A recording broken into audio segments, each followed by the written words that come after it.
How are you? Good. Hannah said your little girl. Yep. Oh, yes. I'm good. Go, Mr. Mayor. I'm good overall. With the nursing home, that's always a wacky show. Well, All right, it's time to start. Everybody ready? bring it on. Yep.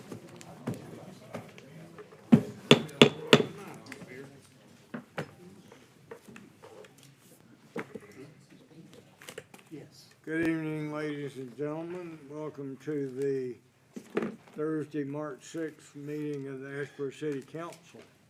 I will call this meeting to order, and I would invite each of you to stand and join me in a moment of silent meditation. I invite you to pray in any manner that you are comfortable, and we will follow that with the Pledge of Allegiance.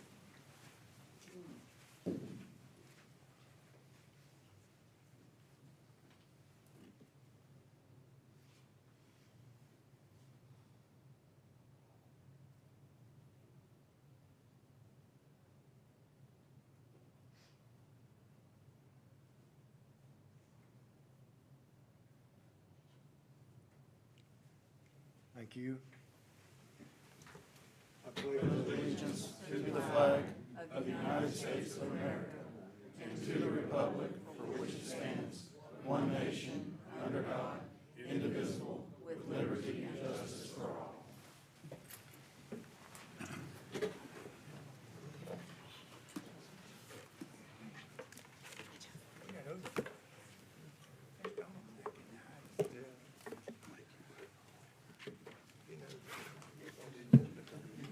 This is the appointed time for our public comment period. At each meeting, we invite the citizens to come and address the council on any items of concern or city business.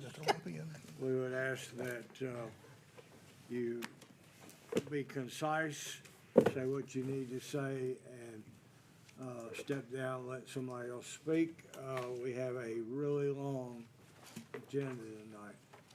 And for those of you that don't usually hang around till it's over, I can tell you we'll be here till about midnight. So we ask your patience as we move through this agenda and your consideration as you address the council on any items. So who would like to be first speaking to the council tonight? Okay, we're ahead of the game. No one in the room that wants to address the council tonight about items of concern or city business. Good. Then we will move right on into item 4 on the agenda. And if you want a copy of the agenda, I believe on the door right there. There's still a few copies left if anybody else a copy of the agenda and follow along with us. Item 4, I'm going to call on our downtown Main Street manager, Addie Corder, and she's going to highlight the summer concert series for us. Welcome. Hello. Good evening. This is my 3rd summer concert series. It's been really exciting to see how it's grown and how the community has nights, but the Friday. I'm excited to share our lineup for this year.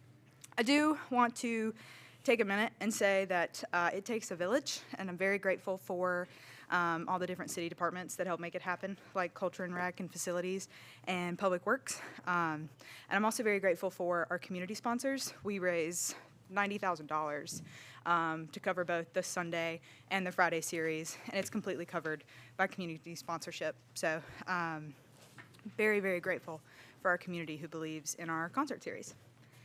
So without further ado, I'll do the Sunday night concert series first. So off on May 18th, we will have the Entertainers in Bicentennial. Sunday, June 8th, Vision. Sunday, July 20th will be the band. Sunday, August 10th, special occasions. Sunday, September 2nd, in the Chill Tones. For our Friday night concert series, we try really hard for decade genres when we so we're going to the 80s rock with live Ultimate AC/DC. We've had them before and they were a lot of fun. May 30th. 7th, we're going to have which is a Coldplay tribute. They've over the past 2 years. These guys, I think they'll be a lot of fun. On Friday will be Slippery When Wet, which is the tribute. So 80s rock that got popular a little after the 80s. Things up in August on Friday, August 15th with Chicago Rewired, the premier Chicago tribute. The horn line. So hope to see lots of folks out there. We've with it, and I thank you guys for. Any questions? Addie, congratulations on all the sponsorship. Our concert series is covered. That is a testament to a village, as you said, that village. So congratulations. Thank you. Congratulations on your recognition.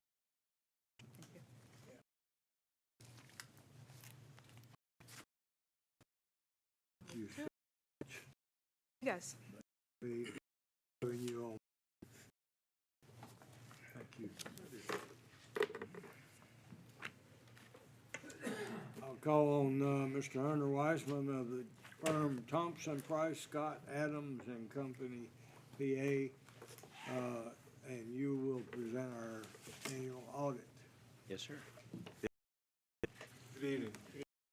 You should have the full audit report as well as a presentation summary packet. We're going to go from the presentation summary packet, but contained in the audit report is. You want to raise that microphone a little bit. You won't have to lean over. Can you hear me? Yeah. Perfect. Page of the letter. We've audited the financial statements Asheboro for the fiscal year 2024. In the second paragraph, we note that the accounting policies are described in Note 1 of the financial statements, and we noted no transactions entered into the city of Asheboro that were significant or unusual.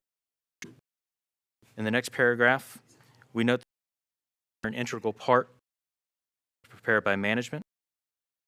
And next, because financial statement disclosures are sensitive, because of financial statement users, but no disclosures were. Lastly, on this first page, the financial statement disclosures are clear. We encountered no difficulties with management and performance statements that are material. The representation letter was signed on January 2nd, 2025. No outside independent accountant in the course of our audit. And on page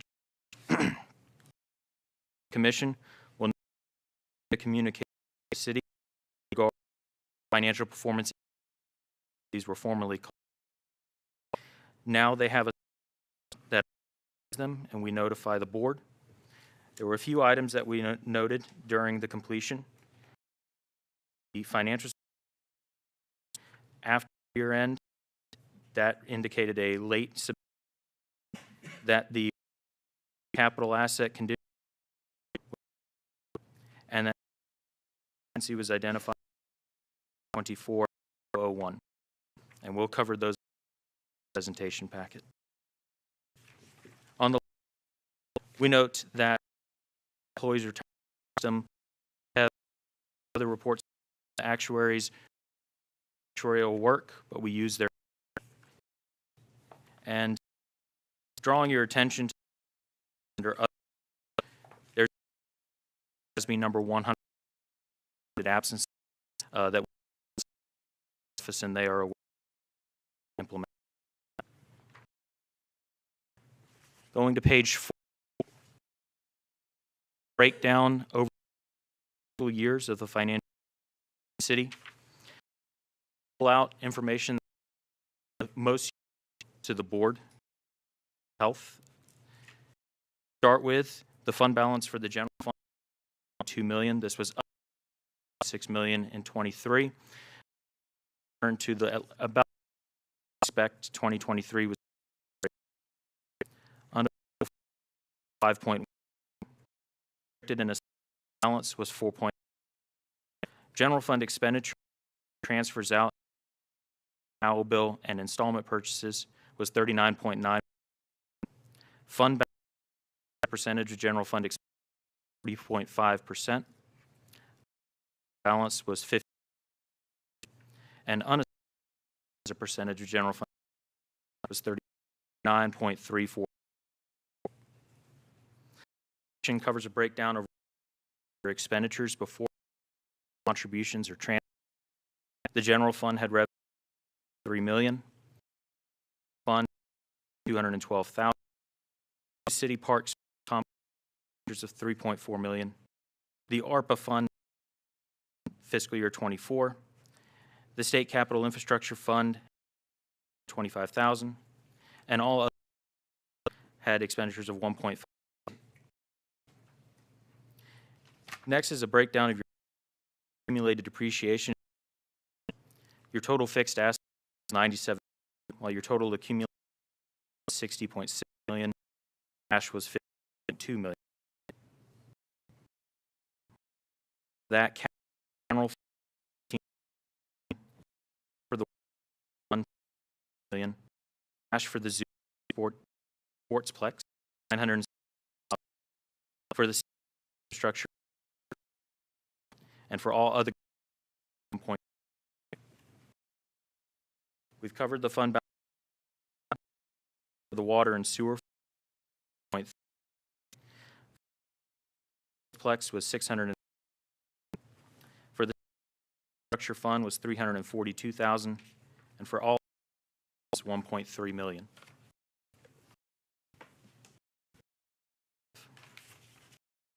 The tax rate was collection 2%, and excluding vehicle 0.29%. Total property value was $3,480,000,000, and the total levy of 20 for the governmental activities was 3.2. For the business type activities was 2.9. And you have a breakdown of your and then your general fund. Large of your revenue 24 million, and the largest portion of safety at 20.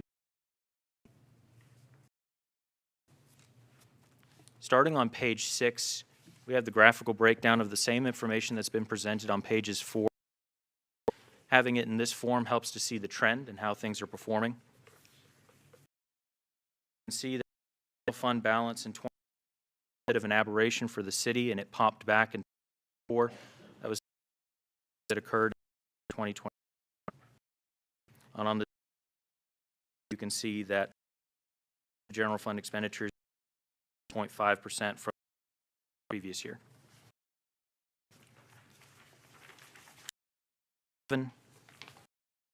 Pop 2023 39.34, in line with the previous. And then on you have a break of the expenditures before transfer and contract.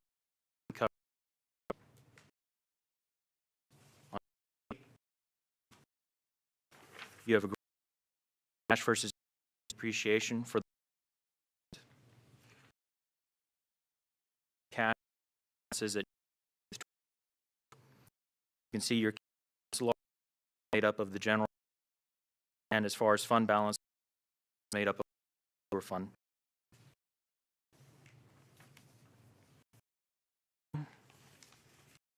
See that the property 7 from 0.66. Collection percentages were down to 2% from 99 previous year. See comparatively in red lines that it statewide average and group 3 years from the state. I'm not sure if this occurred in your package and print on page 10. Here on the last page, down 2024, again, made up roughly 50%, and for public safety, made up 50. And last page, your additional. So we touched governance. Or notify you with a unit. So when we present, have 60 days from the date of this presentation onto the LGC. The financial performance noted related to our capital asset condition rate. You can see for 2024 it's 0.35. They would like to see a minimum threshold of 0.5. You can see for general performance, the audit was submitted 28/2025, and then lastly, a compliance investment statute 30.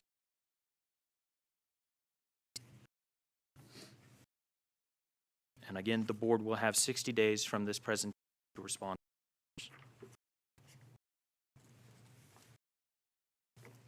Are there?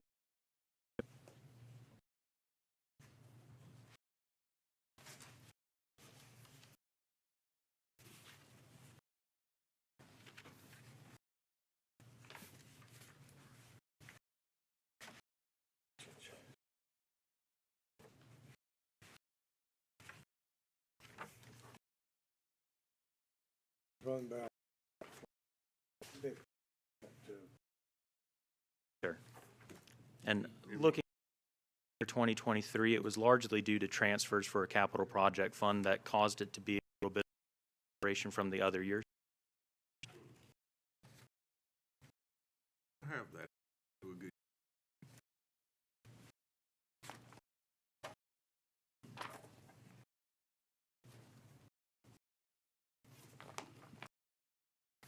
This was a real, wasn't even like a.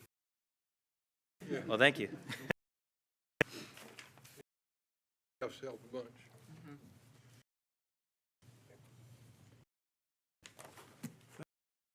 We appreciate your. You're happy to.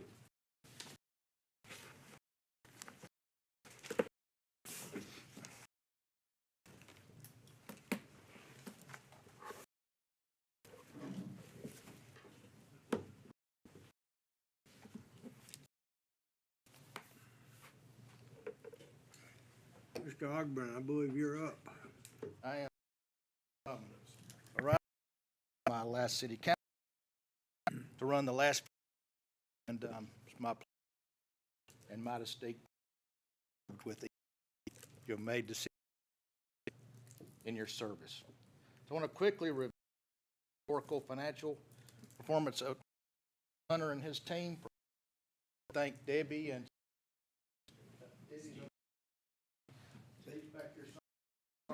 and all the staff. I credit, you know, today. Over here. Oh yeah, yeah. I'm coaching an all-star, and I'm working for an all-star team, so that really puts us good.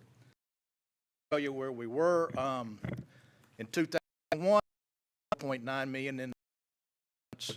We're 0.27. The water and sewer 3.1. Now 40. Valuation was we're now 3. Total assets were 3.1 million. Now we're 113.8, almost 100. So your team's done a good job over all these 23 great Jimmy Hall of Fame. But I've losing games. Have a good time. Going, and I stand here tonight just him and all they can do. I just want to report on our taxable resale sales and show you paying off. Our total sales in Randolph County was 1. 2024, $4 billion, up $600 million in 6 years. That's where your investment, our quality and people too, it really blossom in 6 when the opens. Remarkable how lucky that.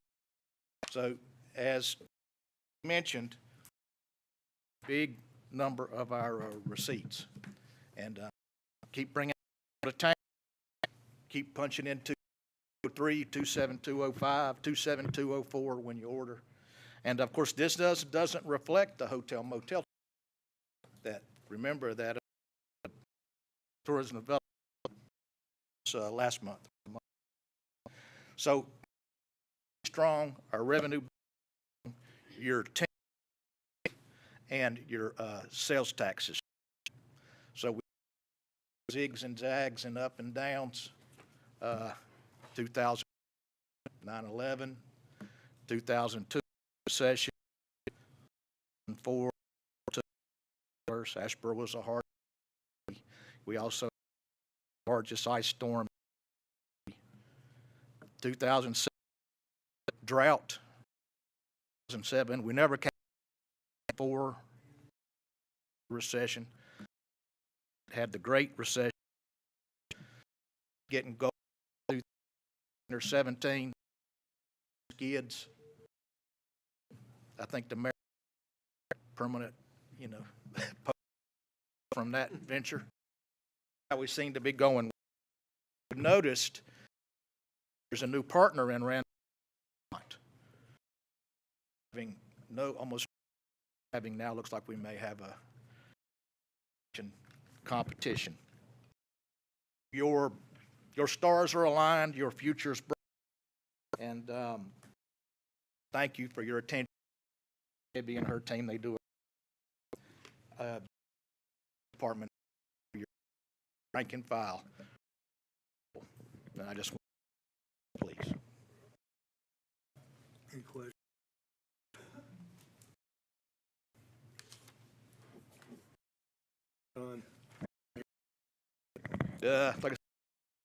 Like 24 years.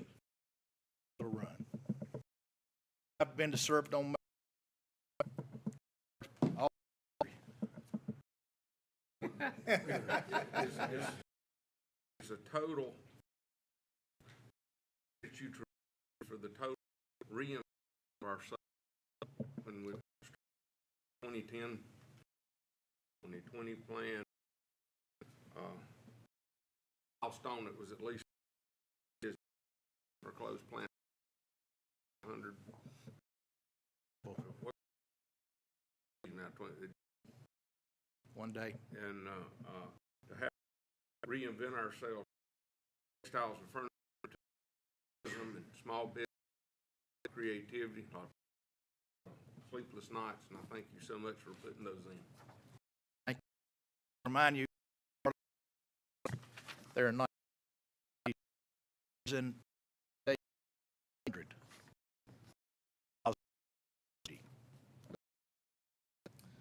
So, capital.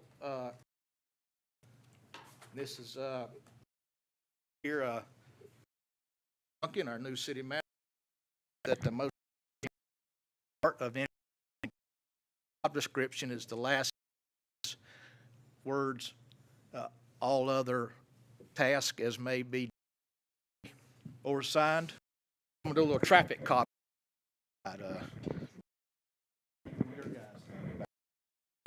So we had a staff council retreat, and remember, and we prioritized that immediate. We direct you to, and since that work on those items, there's tonight. End of my. So I didn't want to leave them, getting them tied up. Trade Street infrastructure. These are stacked in the way you. So this one is priority. And I'd ask David Hudson, Public Director, Amy Cagle, our Facilities Director over here, and they're going to give you the update on that project. David was here last time, talked about the park, but this is more project.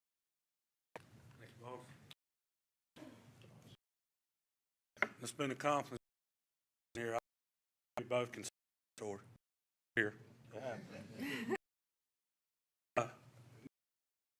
Time to get you going on Trade Street. Real quick, I want to cap after something I was talking to you about. Binder for Tuesday. So we're going to start putting binder in that parking lot. It's about to be wrapped up. I Now, want to tell you, it's the pre-asphalt. yeah, it's just, Of course. it gives us, got to have something. Tuesday, we've got it ordered and lined up to go. That'll be wrapping up. Then it's maybe leave it closed after we get the topping on it for a couple of days. So when we paint the stripes in the parking lot, it don't turn black. But anyway, that's pretty much.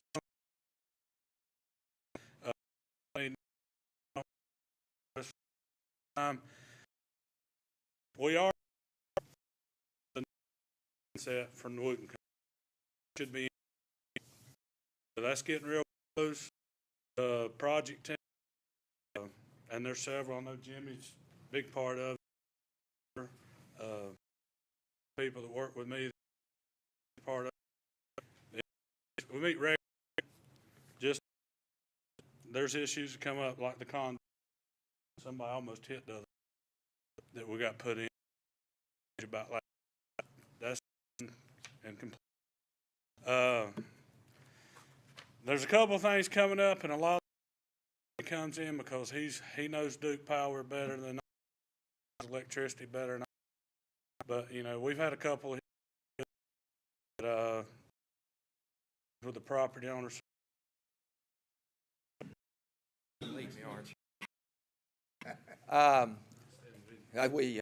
One of the reasons that I got the 90% done on the plan was Duke Energy and 8 months ago about replacing at the corner and trade on the south side, and one of the engineers approached me later. We can't put that pole at in the street right center. It'll be 7 foot to the center. Started looking at all, and so being on the south, talked with you, and we went ahead and put the for them so that go ahead and but it's going to be better for the city. For one thing, they set the transformers behind DAI's building there, and they can actually go ahead and run the primary over to those transformers, touch that pole, and it was going to be a relatively large pole, a 50-foot pole to get up above the building. One of the reasons that we got some concessions on the price from Duke Energy, talked with them mitigate danger there on Trade Street, and like things were done, they weren't done just exactly right, but they will pull back and then have a problem with close to. One we've dealt with some, and I've talked back and Eddie Garner's been involved, and that's with property owners there on Trade Street. And of course, all this is ground. We're moving that street, and we've got property owners, several that actually got out there on what it was going. They thought it was going to cost to upgrade. Now there's a few there that we never anyone or never would get a with electrician out there, and we looked at their. This will be something through DAI. Of course, we've talked about it, and we're going to cap under service. Then from we put a property. Personally, don't be that from what I've seen. Some of them are a mess, but some of them are relatively good. So something that'll be upcoming. 1% all on that. You felt any question? Excited about the underground. I think that'll be like. Your wheel on that. Up back big time. Thing. If you remember last to work on that. So we negotiated, spreaded, and we agreed. This is the preliminary 90% plans. So right, it'll be more attractive, transportation will flow better, and the electricity's safe. And as a friend, we have a structure system.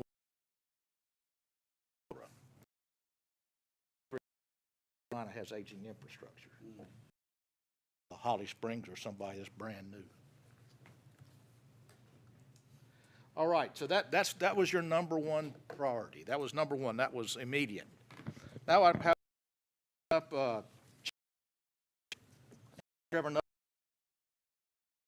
our biggest project we have tonight, our emergency operations 3.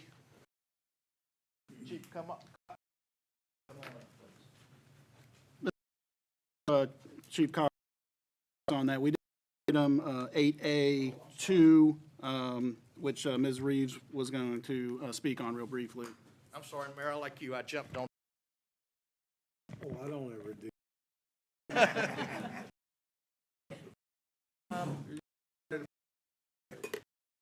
Mayor and memo that I sent to Mr. Ogburn to the office of that I have for 1001. Grant was one. We only $0.2 million, leaving about $268,000. I had tried to redefine the scope of other projects. Contacted OSB in order to do that. It was very specific to that we to our legislative ask for correction to change the in the grant itself. And with the Asheboro Downtown Facility and Trade Street Improvements Project ongoing, my recommendation is our legislators to do a technical correction, redefining it to go towards that project. And I just wanted to bring to your attention that this is a request and request your consensus or authorization to go ahead and try to redefine how that grant is worded so that we can use those funds versus give them back. So consensus or motion? Consensus. Consensus will be fine in this case. Sounds good. Just go, Debbie. I think so. I think our just local OSB. Okay. Since they directed the funds to begin with. That's our understanding. We just didn't want to proceed with the council. We'll need to be aware of it and okay it. Okay. I'll just interject. It might come back on your agenda if we have a request for a resolution. We can certainly do that. Please, we'll move on. 3, item 8, number B, and Good evening, Mayor, council members. We're here to report where we're at on emergency operations station. here with me. Report, me and Chief King both got hired here in 1996. And when we got hired, we were told, you know, it's a really good time that y'all come. We're third fire station. Years later, here we are. We're really at the station. As you know, expected stuff from all the studies we have, all our growth is going to the south. So that's the area that we're looking at putting this. And we formed a committee at work. We started out, you know, we had a list, and we was about 18,000 square feet when we started. And a lot of it we didn't really take into account. You got to account for hallways and wall thicknesses when you go to building something. So we're learning this. The command staff, we sort of got it pared down to around 30 feet where we think it's a workable and able to, for into the future. Add on it. What we're really we had started up to date on it. We had started looking at another area that we were looking at. We started the HP that we have FEMA since we're and where another up so fill all this. Now where we're at, we're waiting from that, and as you can see on the slide, we turned that in, finalized all that in October of 24, and we're just waiting to hear back from them, which we're hoping is very soon. The part that we're really working on is during that part, the first piece of property we were looking at was going to have a 2-story station on it. It was a narrow, long lot, and where we moved at now to a 1-story station. And we don't want to get too. If something happens, there was a little hiccup in the first part when we were waiting on some stuff, and we don't want to get a set of plans drawn and then we have to move it on the lot or something like that. So, like I said, we'll get much longer and we can get going.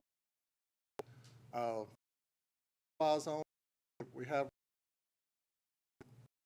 money that we're looking at. From everything we're hearing, and Councilman Troglin will know, we're being told we're looking at anywhere from $450 a square foot when we start, until we can finalize and get locked in is when we'll really be able to come back with a figure on that. But that's from you're building it in the state or what, but that's some of its requirements. Station. Yeah, we have to have all that. So we're new to this. Like I said, we've been waiting 29 years. Hopefully, it won't be that we got to go. With that, we do have the bottom be where the new street. Enter off of that, the front parking lot, and then some parking in the rear. Basic layout is we do have an alternative third bay that we're looking at. Part of that could come from future expansion. We're also, we had a meeting today with the state marshal's office, find out some information about how to maintain our class.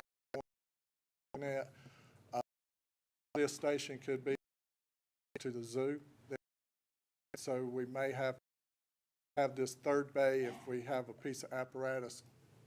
It's going to take a special truck to get into some of the facilities at the zoo because of the narrow accesses and some bridges that we got to get around. So we're trying to meet with them to finalize up some of that. So just a preliminary, as it says. Staff has worked really, could be changes to it, but I think we got the basic we like. As you can see, the EOC training room is going to be up at the front. Main entrance will be to your right there, where the double doors are at in that blue section. You get back into the green section, the living room, rooms, and then all of the that we had. The day room and kitchen was down next and asked if we, so at nighttime they'd have to get out to the apparatus to respond. So we talked with, they was able to do that. Just some other, got this back this week to present to y'all for the basic idea that we're looking at. If you can go to the next. First we were wanting to try building up, and then we got to decide and we possibly look. We was very well pleased. Hopefully, like I said, this is close to what it will look. Be some slight changes when we get the final back and present it to y'all. Like I said, we are very excited to have the opportunity to do it. Our city's going. We've been in the stations that we got 71, 72, and we're using them. Want to design something 50, 60 years the city can use. Where we're at on that, and any questions from the council we'll entertain. Can you just remind everybody about the importance of the ISO rating and how that really helps and that the station? Yeah, because we get in May, we become a Class 1 ISO rated department, and the mayor, he's representing us. That we were that the staff, we didn't admin, we have very little. Our fighters, they work hard to achieve that, but we have to maintain that, and they did inform us at that meeting. Got it, now you got to keep it. The insurance for businesses only passed 3 areas where homeowners stop seeing their advantage for that, or insurance rating, and then from 3 to 1 is where the businesses that it affects. We're very proud of that. We, like I said, we met today since I was over in November. We're going to work very hard to maintain that. We today there's told us we could do to improve that. It wasn't very lot. I told them I'm going to be the guy that's going to lose that. If it is, I'm leaving. Somebody else will have that hung on their name. But our staff's not going to let that happen. It's a very distinct that rate, and we're just waiting to see where it goes. Something we're going to keep. The growth of the city, I hate to tell you, but it takes off. We'll be coming back. Hopefully it won't be 29 years to get that. Talking, I don't know how they've done it. They were very highly speaking cities laid out now, that we've been able to maintain our rating with our 2 departments right now. We have to cover, what was it, said like 90% of the city, 80%, and we have stations still today. They picked the spots. And somebody did a job when they built in 72. I was going to say both of those stations one, and they're both serviceable. And we're very appreciative. We've remodeled, got that accomplished. So a few years ago, we took all the COVID. We wanted to take all of that out because everybody's worried. It's easier to mop a floor than it is to vacuum and get rid of stuff. So we can put bleach and all that a little bit, track some of that stuff down. And it is things that let us maintain that. It says how large state one is. Approximately 20 building during the day, and if it hadn't been for that size, we would probably have about 5 stations for just to cover our area. But we was able to add personnel and didn't have to have a station.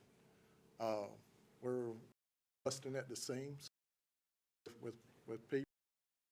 our call volume just keeps increasing. I think last year we was around the 4,500 calls.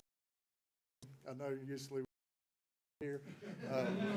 So, I think that's on purpose. yeah, go ahead and hit that button. Bye. But the year before, I think we was up around the 5,000, 5,500 calls per year. They don't. They're up and down from everything from medical calls, wrecks, fire alarms. You know, we're an all hazards department, so we cover it all. As I always tell them when we talk to somebody newly promoted, nobody really talks about the big fires. All of y'all know about that. You know, it's in the news and we see that. The calls that's important to me is when somebody calls at 2 o'clock in the morning and they can't get their water. A lot of times they don't call, they call us. And I tell our guys and our firefighters, you know, that's the we hear about because they go to eat clubs with y'all. And if we treat them like we need to there, that's what gets out. You know, that they say, they took care of my issue and they went right on their way. We love them all the same. Call us, we're coming to help. So. A little bit. That's all right. I'm new at this. Also, Yeah, how many ISO ones are in the state of North Carolina? I can't offhand. Yeah, and I forgot how many nationwide. Wasn't it like 8%? Yeah, it's very low. It's I got 2%, yeah. You guys were just certified for rescue. Mhm. We're heavy rescue.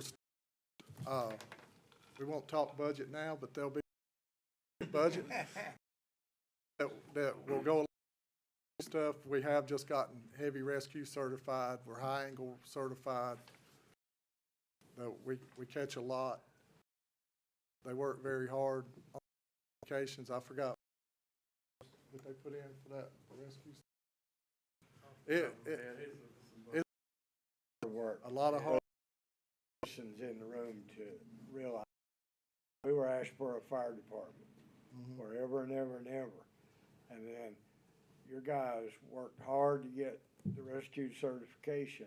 And now you are Asheboro Fire and Rescue Yes, sir. officially, which other great accomplishment for the city of Asheboro. And it is a lot.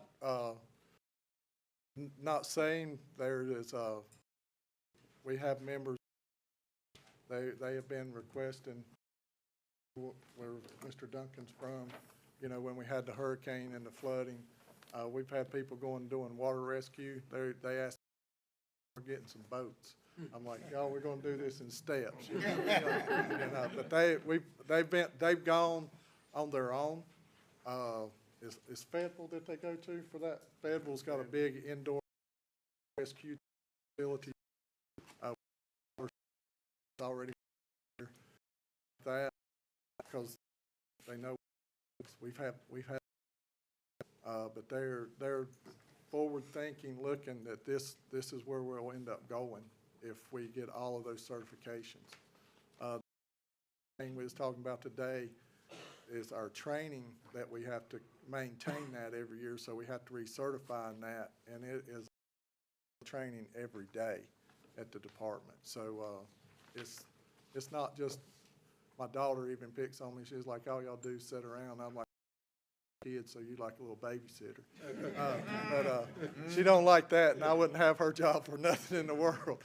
But they do work hard, and like I said, we're very proud of our firefighters, as everybody should be.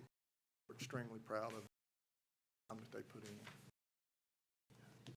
We're going to find $5 million. We hope so.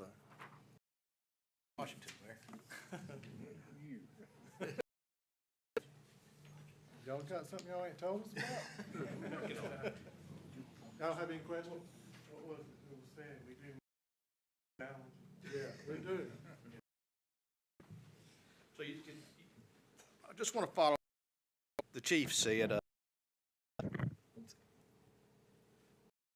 just the insurance, it's the and the rapidness, and it's quick. You have to, these guys do. How many have we with the new? Probably we've saved 100 people with the new. If you have a heart attack, the new life-saving method, 100 folks from their location alive to Randolph Hospital. I can't say they're so excited because Mr. Duncan's a firefighters. They're the head of the police department on the transition schedule too. That's never happened either. So. I will tell one on Chief Cockman. I promoted him on November the 15th.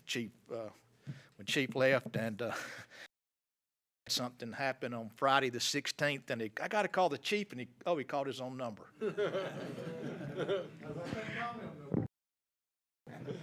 So, with that said, and coming off the fund balance, we have an item, Ms. Reeves, to set up a I got the label wrong on that one. There you go, Trevor. Thank you. Just read it from the agenda. The next Project ordinance. Thank you. agenda is setting aside some funds in a reserve account specifically designated for the Emergency Operating Center, Fire Station number 3. We putting $2 million in this fund and establishing operating center. So before you is are two ordinances. They have to be adopted twice. In this, which is different from normal, we need to adopt the project ordinance first because we have to establish the fund that the money is going to go into. This $2 million will be very valuable to us. Setting it aside now, looking at a maybe end cost $9 million is still, but it be for the local government commission, and so that we have in our planning, we are putting some of our money in capital reserves, and we're looking for some debt service on that. So it will look favorably for towards and make it a lot easier for me to go out for financing if we need to do that and we don't get some other funding for this. So my first request is that you adopt by reference the project ordinance for emergency fire station number 3 capital reserve fund, putting $2 million in that account, in that fund. Recommend adoption by reference. Do I have a motion to adopt this by reference for? Mayor, project. Motion. No. Okay, this project. Do I have a second? Second. Second, Ms. Heath. Discussion. All in favor, say aye. Aye. All opposed? Motion carries. And behind that is an operating fund, moving the $2 million out of fund balance to this capital reserve fund.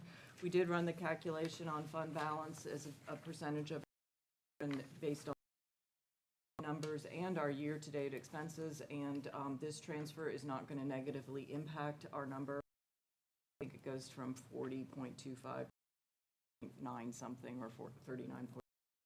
This transfer, because of where we are, is not going to negatively impact our financial standing at this time.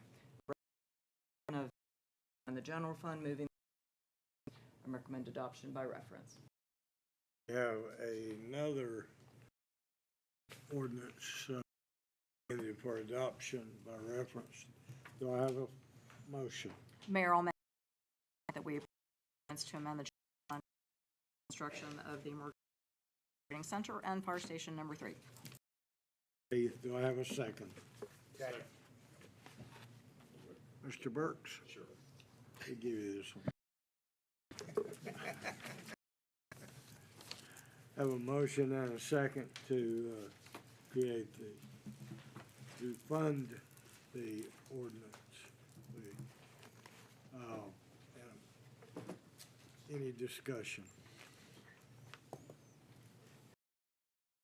All in favor, say aye. All opposed? Motion carries. So I want to report before we leave this item that 2 weeks ago, Mayor Smith, Assistant City Manager Trevor Null, and I flew to Washington, D.C. and met with our local delegation, Senator Tillis, Senator Budd, and Representative Hudson. They're all very nice, very receptive to the project. And we asked them to do two things. We asked them, could we get the USDA Rural Development Population? They said they would. And then we're also going to ask for another appropriation because they will do stations in public safety. So essentially now called congressional directed spending. And we'll see what happens in Washington about that. I will say that I've done this a long time out of Blizzard, but we'd attend back from Capitol Hill to our hotel, and by the time the mayor, Trevor, and I got to our coats off in the restaurant, there was about 4 inches of ground. So we got out the next at and I think the mayor dropped. We missed 3 flights, so we literally, like the last train to Clarksville, we got the last plane to Greensboro. It was an adventure. It was a great bonding experience. Trevor either may have learned all, I can't tell him. We had a good time, and it was very good. We were very well organized. Man on the ground, who got us in all those places and to meet with the right people. As you can imagine, with the administration, it is very busy on Capitol. Not that it's ways, but it's extreme. So that's the status of the second project. 3 is McCrary Ballpark. Now I'm going to ask Jimmy and Jonathan. Jonathan, up and leave. Thank you. Mr. Mayor. I'm going to not be in the room and everything. I would either motion or say we table it to the next meeting, or we move it to later.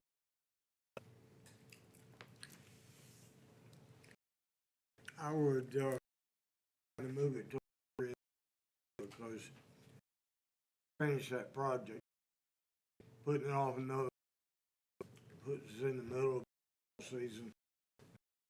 Finish this project.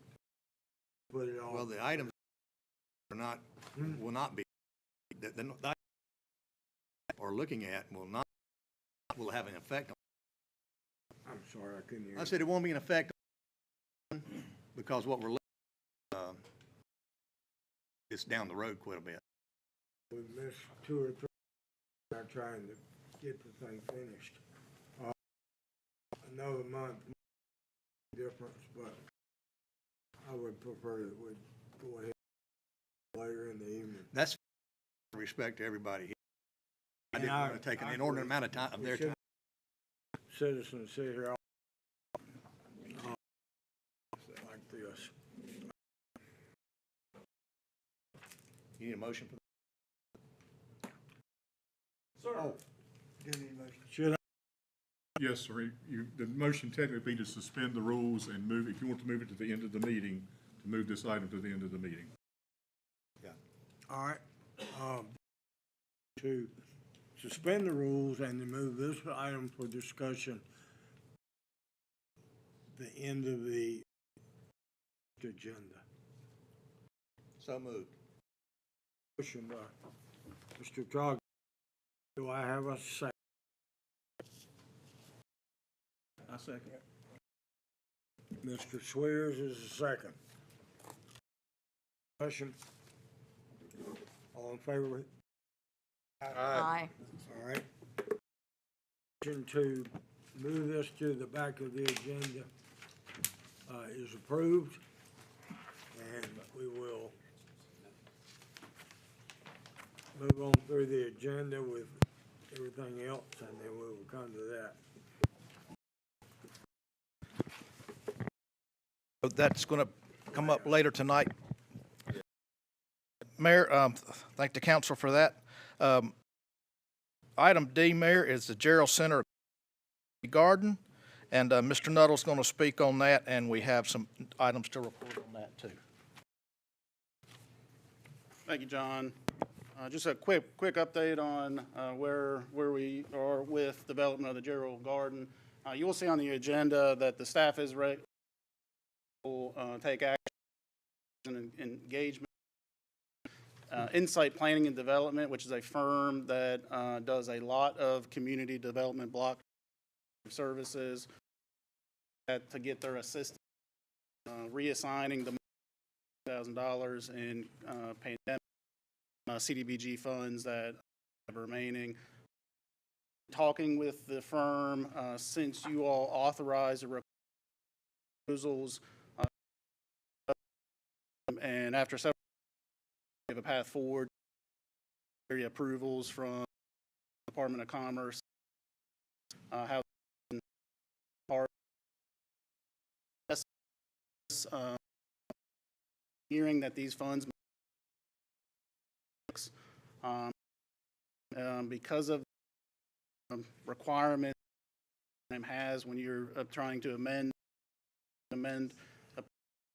it may take up to 90 days to process with the state.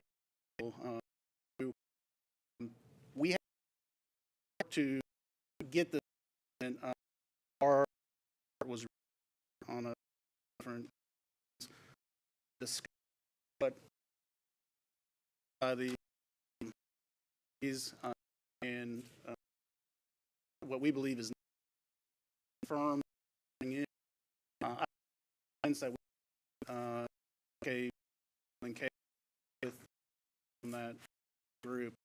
I will say I've been a part of projects, and this is really complex state and federal requirements that they impose on the program, and we think handle somebody that does it on a maybe once every this.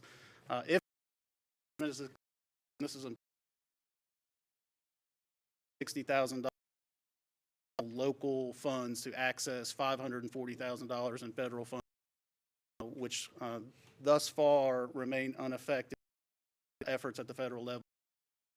This is federal. Part of the funding is land and water conservation, $300,000 that you know that it requires. Thus, agency has told no impact to much time. We do think this funding will be a program.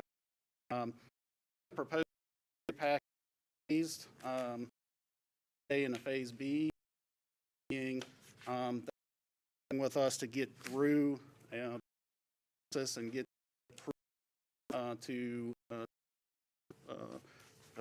tie the project. If we're successful, we'd move into phase B, which is a $20,000 cost, and that the project is done in federal requirements because there are many. Suggest evenings that you do authorize an engagement with Insight Planning. Cost is $15,000. Let's get across. I would recommend approval. You can come back and report once the successful and ready to say that enlisting these services is going to save existing city staff time. It will. Working on this, which is a cost savings of it. Absolutely. We've spent a lot of time on this already, trying to work through this, and it'll free us to do the are doing. I said include the proposal because the phase B and through a solicitation And if we don't include Phase B in this, then we will have to go back out and see that work. So we'd ask for Phase A and Phase B. Thank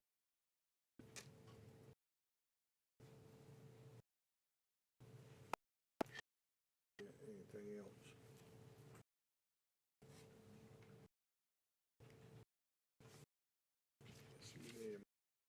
I move we approve,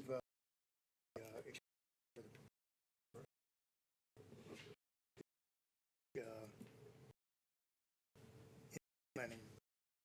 Have a motion. Motion by Second. second. Discussion. So and we're gonna do it, I understand, is maybe not. Yes, sir. That's correct. And I didn't say it, I think it's on the slide. That $20,000, we made of the 240 grant funds towards that service. We may have less Phase B cost, but funds can go. Of course, it would reduce for construction, but we'll have some options to be funding, I believe. But that's it.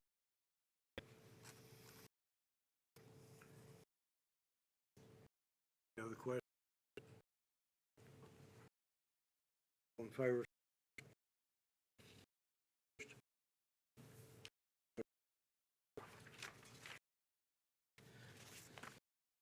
And I have the, while we, and it's not that this is the last project we could get to last when we prioritized them, and it's actually a project. This public transportation, want to catch you up with this question this evening for information. In October, you may recall, we were informed that NCDOT was able to increase through the carbon reduction program from 586,000, thereby reducing the city from 293,000. The award announcement happened after the prioritization. It was in again like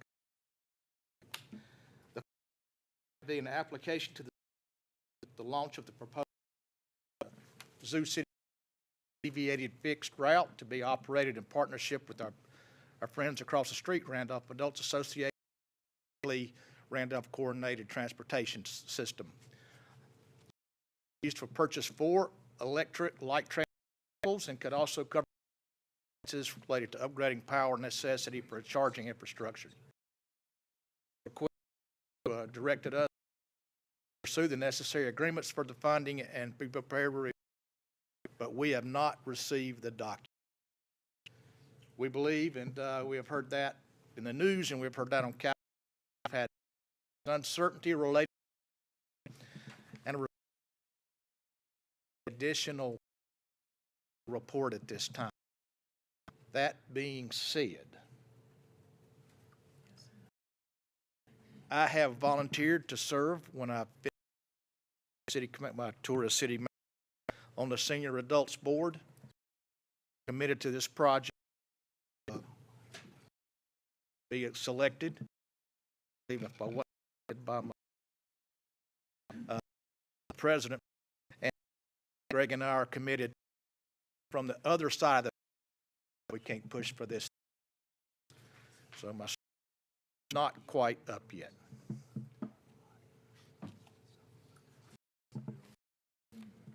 So to report on that. Okay. Last item I have 9 and the request council to, on the community council to react community development advertise the required public hearing on a proposed appropriation of $119,900 to the Randolph County Economic Corporation for industrial services, the details of which at the public. I think most of you know what the details are. All we're asking for tonight is for the advertising to be for April 10. All that action is to. Do I have a motion? The discussion Number two, the request to advertise public hearing. Have a motion. Do I have a second? There was a second.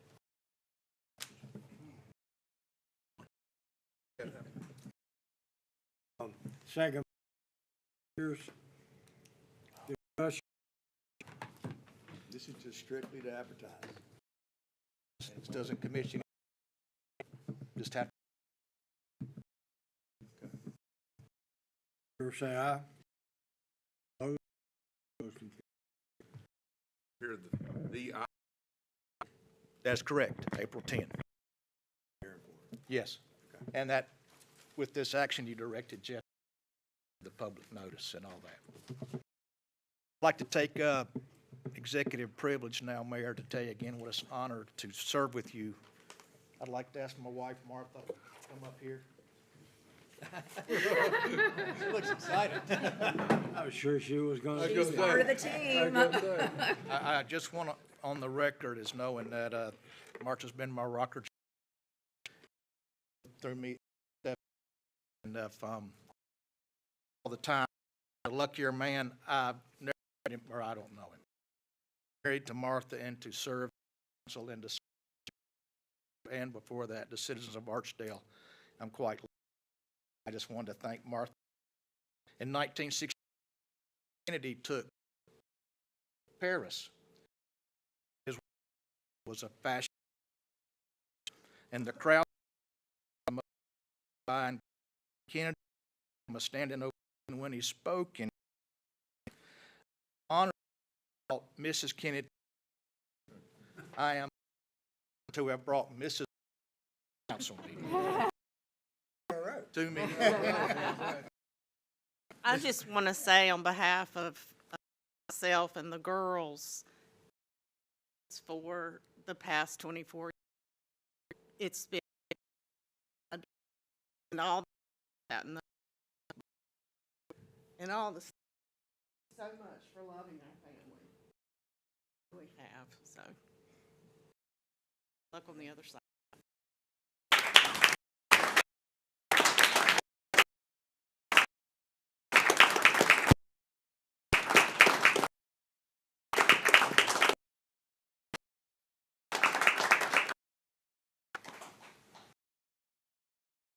Continue this since we legislative hearing. John. Mr. The continuance of the the board to move and to meeting as well. I have a motion to into the end of the meeting. Mayor. Bill, do I have a second? Second. Keith.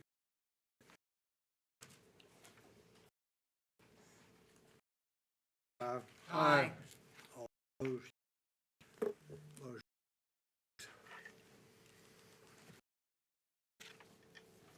All right. Also, you have in the consent.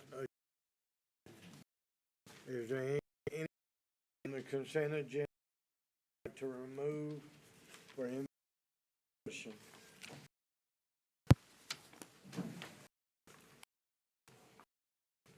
Hearing, entertain a motion to presented. The consent agenda. Mr. Do I have a second? Second, Mr. Bell. Discussion.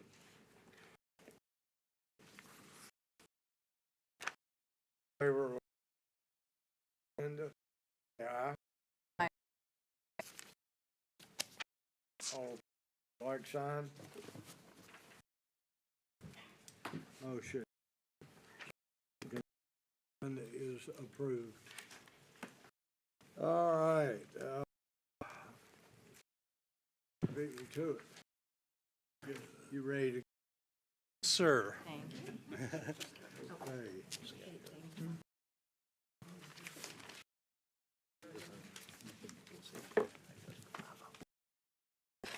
Mr. Evans, our Community Development Director, will introduce item 12A, which is a quasi-judicial case number 25-0.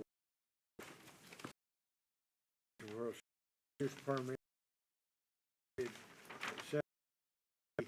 South. Thank you. This being a quasi, this would be at time for anyone who wishes to speak to be placed under oath. So anybody that plans to speak tonight in this hearing need to be sworn. Do not preclude, if you decide to speak later, getting sworn now. But if you know you're gonna speak now, is it? You wouldn't mind come over here first. Answers the oath.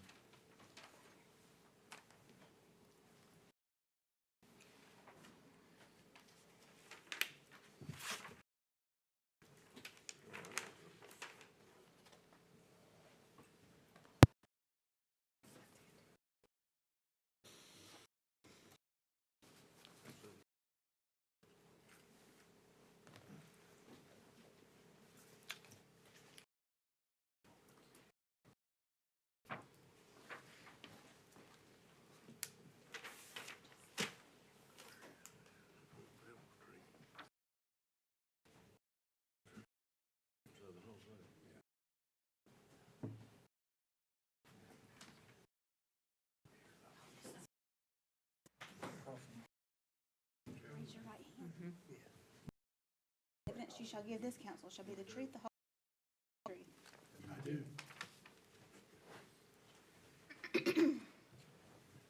Okay.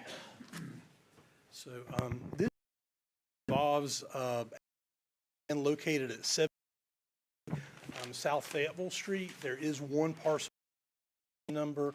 It's a west Tella Billboard. The zoning property I-2 general industrial. Of course, this is a special use permit for a billboard. Property is it's 0.4 location. I will plan shows 0.16 acres. Just different. Existing land use is rental and sales of domestic vehicle, and so the applicant has that shows a proposed billboard. It's with a billboard that's 35 above grade. These are 12 by 24. The sign non-digital display. So in terms of transportation, industry is a state main thoroughfare. That billboard, with requiring a special use permit council, they also approved by NCDOT's unit that billboards. Separation requirement in the ordinance. We have determined that requirements have been with at least of and then that the at least 100 feet from a residential. Both of those criteria have been met. Billboard is subject to of this. So while it's not display, if there is any to be provisions of the ordinance, the foot candle, and there are Hilary holly shrubs around the base of the billboards, meeting the land standard of the zoning ordinance, and also the billboard is exclusive of any other sign to be permitted district. Land development plan does not make a specific recommendation on these types of requests. Development plan does have to signs that the city will require signs that blend harmoniously with the surrounding streetscape and other architectural elements of the site, such as style, architecture, land, and unified sign plan developments. So the first property right in the center map, and you can see the purple industrial district, Fayetteville Street, also to the northeast, South Fayetteville Street. The red is the yellow residential.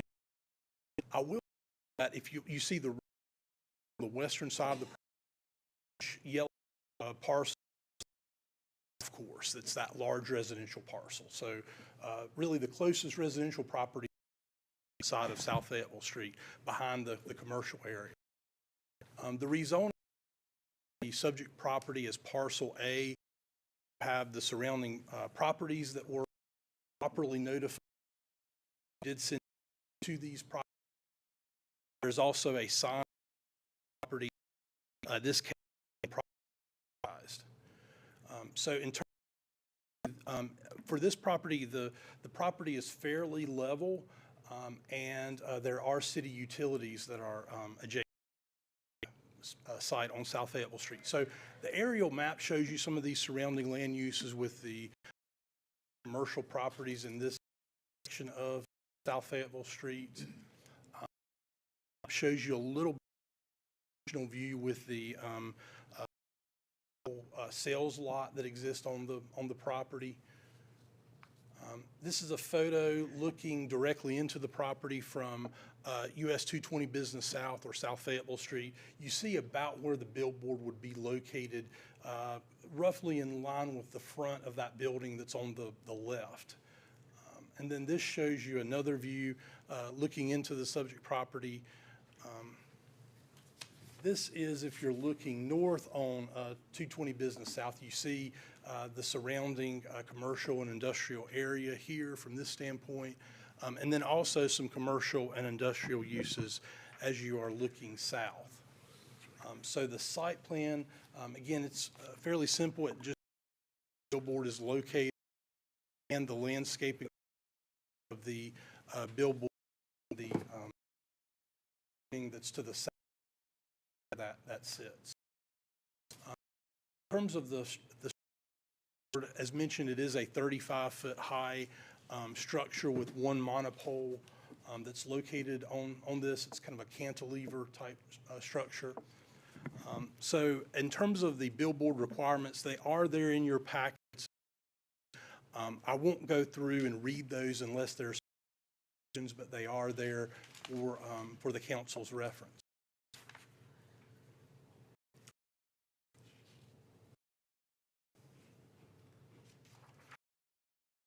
If the council wishes to approve this request, we would propose a couple of conditions. The first is reiterating that the use of the billboard, that any use permitted in the I would be a right that you would have with a special use permit. We also have, in terms of permitting, that applicant would be required to receive NCDOT permits, as well as a decision document being approved prior to a zoning permit being issued for the billboard. So here are the findings. The applicant's representative will need to speak. I'll be glad to answer questions.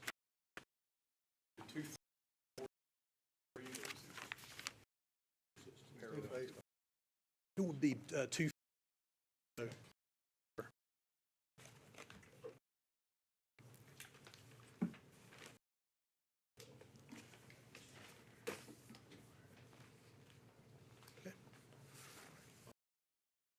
Yes, sir. There. Any questions, John? Okay. Representative is here. Request. Would you like me to turn to any slide in particular, or run this?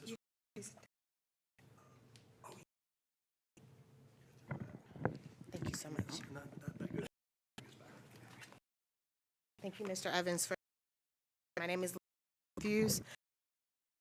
Fox Rothschild. I make the long today, and first of all, I'll give you the address for the record, but they are not nearly as in Charlotte. So, I have been welcome since I came in, and it really is a warm environment. Copies of the presentation. I heard you have a lot of paper today, so I do apologize. Other documents that I'll provide to you. So since you have on your screens, I'll just hold on to those paper copies until I pass out the others. And I am here on behalf of Kent LLC. I am Billboards back and modified appraiser of Hilton Crowder and Associates here to talk the one values. There we go. So before we jump into actual requests, I do a little bit about Billboards LLC. It is a local business based right here in Asheboro. Several signs are already erected throughout, including Asheboro, this company, and you'll see those that are on location. Mr. Schneider, entrepreneur, he has started Schneider Stone back in. Familiar with that company? Might still be a family-owned business on Summer Road. Again, as you've heard, to allow for a 12 by 2-sided, so double-face sign at a maximum height of 35 feet. The faces, the static, the little sign like the one I heard at your last count. And I think I'm, but count to leave. All that vertical. Think about signs that you see on the highway that have the structure, supporting structure or beam, and then come out a little bit horizontally over the street, or like a diving board is another visual. But this will not South Street is actually that you saw that it is proposed to be located pretty close to the property.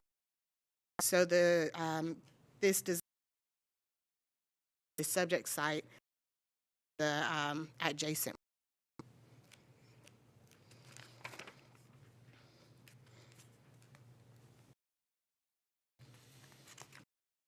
The same pictures. I know you're going to be here for a while. Try to get it quickly. Located on South Fayetteville Street, the major thoroughfare. It is used automobile. It will be located on the sales site, surrounded by commercial, as well as, of course, seeing a picture site like as it currently exists. So this sign is considered an off-premise sign. The business other than that makes required and zoning district. The issue of permit on these 4 states, what we call material substantial evidence. Those are the legal buzzwords.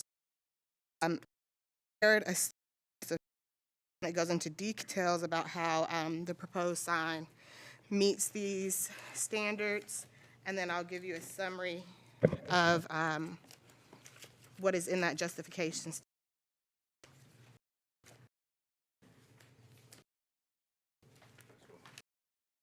Just 4 questions.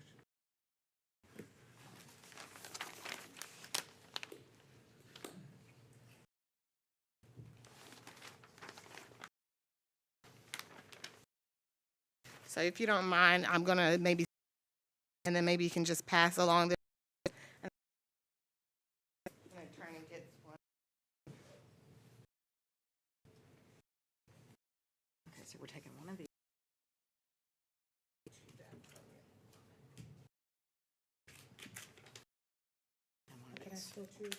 Sure.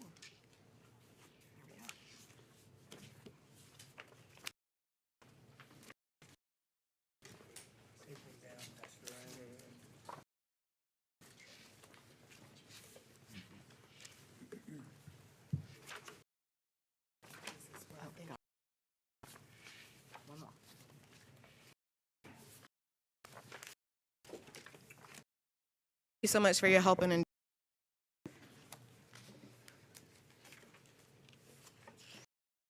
you are receiving right now is again a copy of the presentation. You also get the analysis that Ms. Chisholm has put together and the justification that I just spoke. Standards that must one is that standard number one is that the sign will not materially endanger the public health or safety. Number two, meets all required conditions and specifications. 3 is that it will not sustain the value of adjoining or abutting property, or that the use is a public necessity. And number 4 is that the character are in general plans for development in Asheboro and in harmony with the area.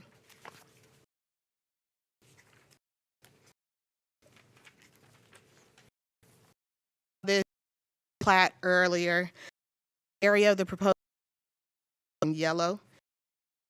With regard to public health, proposed sign meets the setbacks and clearance. It's located to prevent visibility for motors.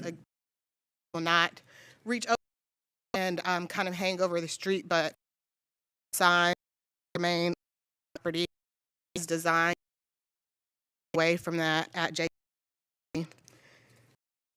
Heard the sign will have to be reviewed and the plans approved by NCDOT for safety and compliance with state regulations. Again, the second standard is that the use meets all required conditions and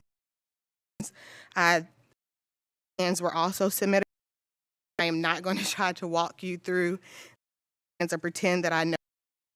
If you do have questions, again, Mr. And those, but this is here to show you and provided sufficient details. Staff to make the sign meets all applicable regulations and standards mentioned in ordinance additions for traffic use, and that's at 0.09 subsection 19. As provided in the staff are met statement that you have towards the end of those 15 is addressed and happy to answer questions about any of those specific regulations.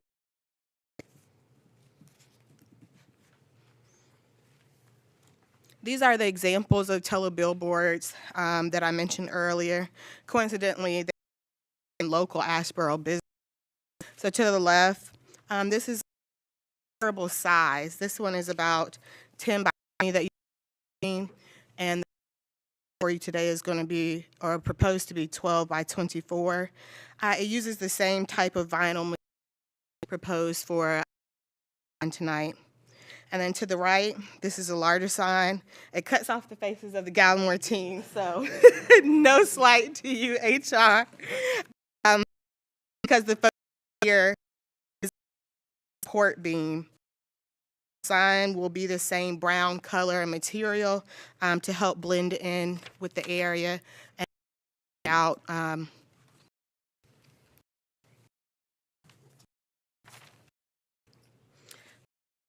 Is that substantially the blending or so again, Miss Molly Chisholm, Hilton Crowder, and she's a certified appraiser, conducted a market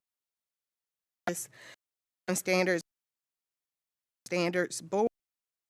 They are the United Standard Appraisal Practice. But the image actually shows is that the negative impact on use of nearby property. So I'm going to ask her to summarize those findings for you briefly. And before that, I'll ask her to describe her professional and educational background. On behalf of Ms. Chisholm, she had a medical procedure today and is still here. So I promised her I would get her in and out as quickly as possible.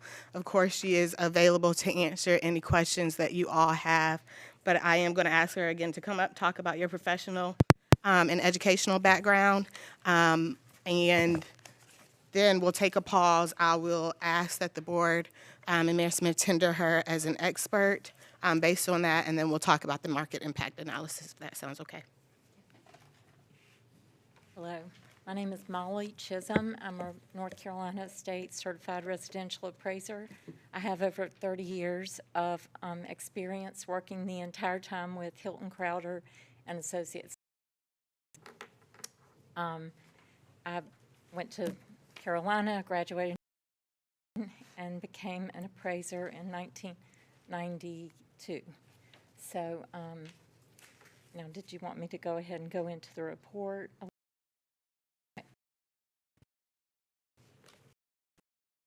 At this time at the board, for Ms. Crowder, about her experience, we'll take those. Otherwise, I do often ask that she be an expert in real estate.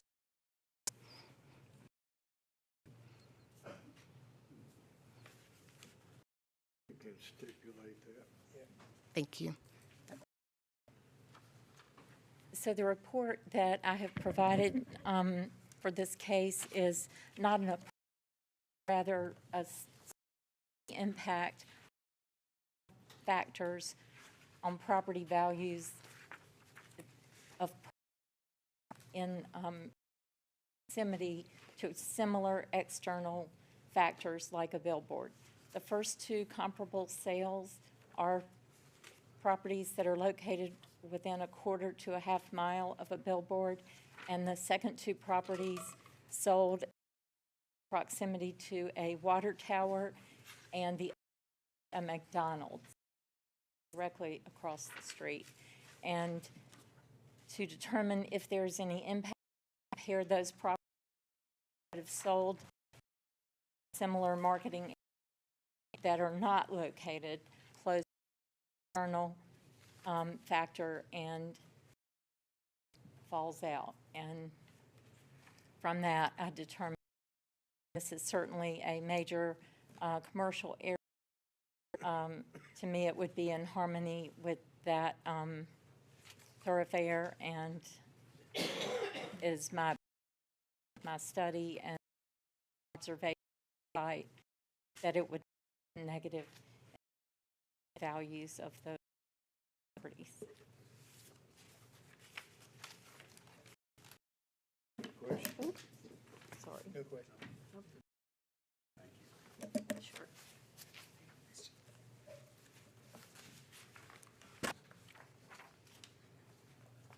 And the fourth standard is that the use be in harmony with the area and, again, general conformity with the plan for development in Asheboro.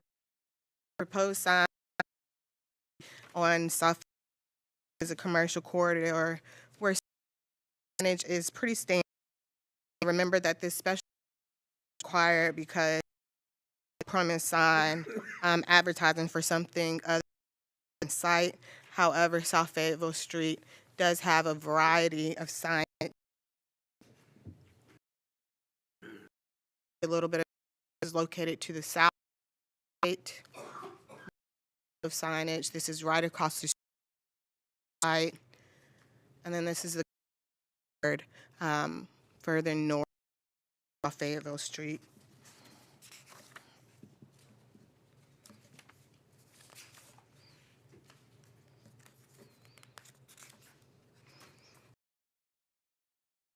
These four standards with that material, substantial, competent evidence. With regard to public health and safety, it poses no danger to public health or safety because it meets all applicable regulations put in place to structural integrity. It will also have with NCDOT. With number 2, that immediate presentation, you testified to that during his presentation, and that is also included in the staff report with details and statement that you have. Number 3, you just heard from witness Chisholm about the market impact analysis and that it demonstrates no injury to the value of adjoining properties. And then finally, with regard to number 4, harmony with the particular contemplated for commercial activity where there's a wide range. And then also just a bit more legal analysis before I take my seat. Whenever use is a special use permit or allowed by special use permit, there's a legal presumption that it is in harmony with the area, and that can be rebutted by material. I will request council vote to special use permit this evening. Again, my team here, I'm here to answer any questions. We reserve time for rebuttal in the event in opposition. And then I see that the justification statement and the market impact analysis be accepted as evidence and into the record this evening. Thank you. Matthew, I'll comment you on one thing. Up here a long time. Test 3. Never seen any attempt to address public necessity before, and you have done it as a well-written paragraph. Well, thank you for reading that. I didn't. That was a grand and glorious. People don't usually read out the materials that I pass out, so thank you for that. Ms. Matthews, I do have draft conditions proposed by staff amenable to the applicant. Thank you. Any further questions? Thank you.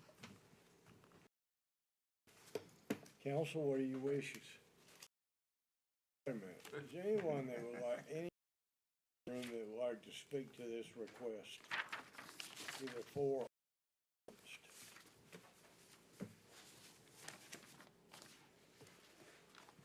All right. Now, what are your wishes? Mr. Mayor, overwhelming evidence, and out of this, I believe the has met standards of the that we have approved the conditions as presented that the applicant. Have a Mr. Moffett to approve based on the supporting the Ford. Do I have a second? Second. Mr. Burks.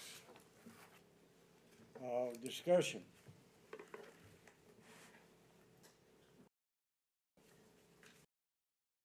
All in favor, say aye. All opposed? Motion carries. For witness. Feel better soon.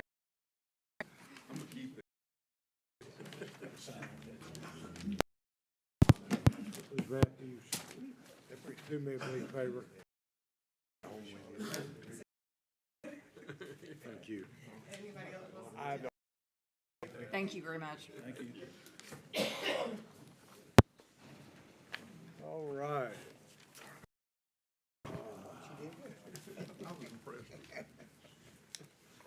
Let me introduce it, Mr. Evans, when I get there.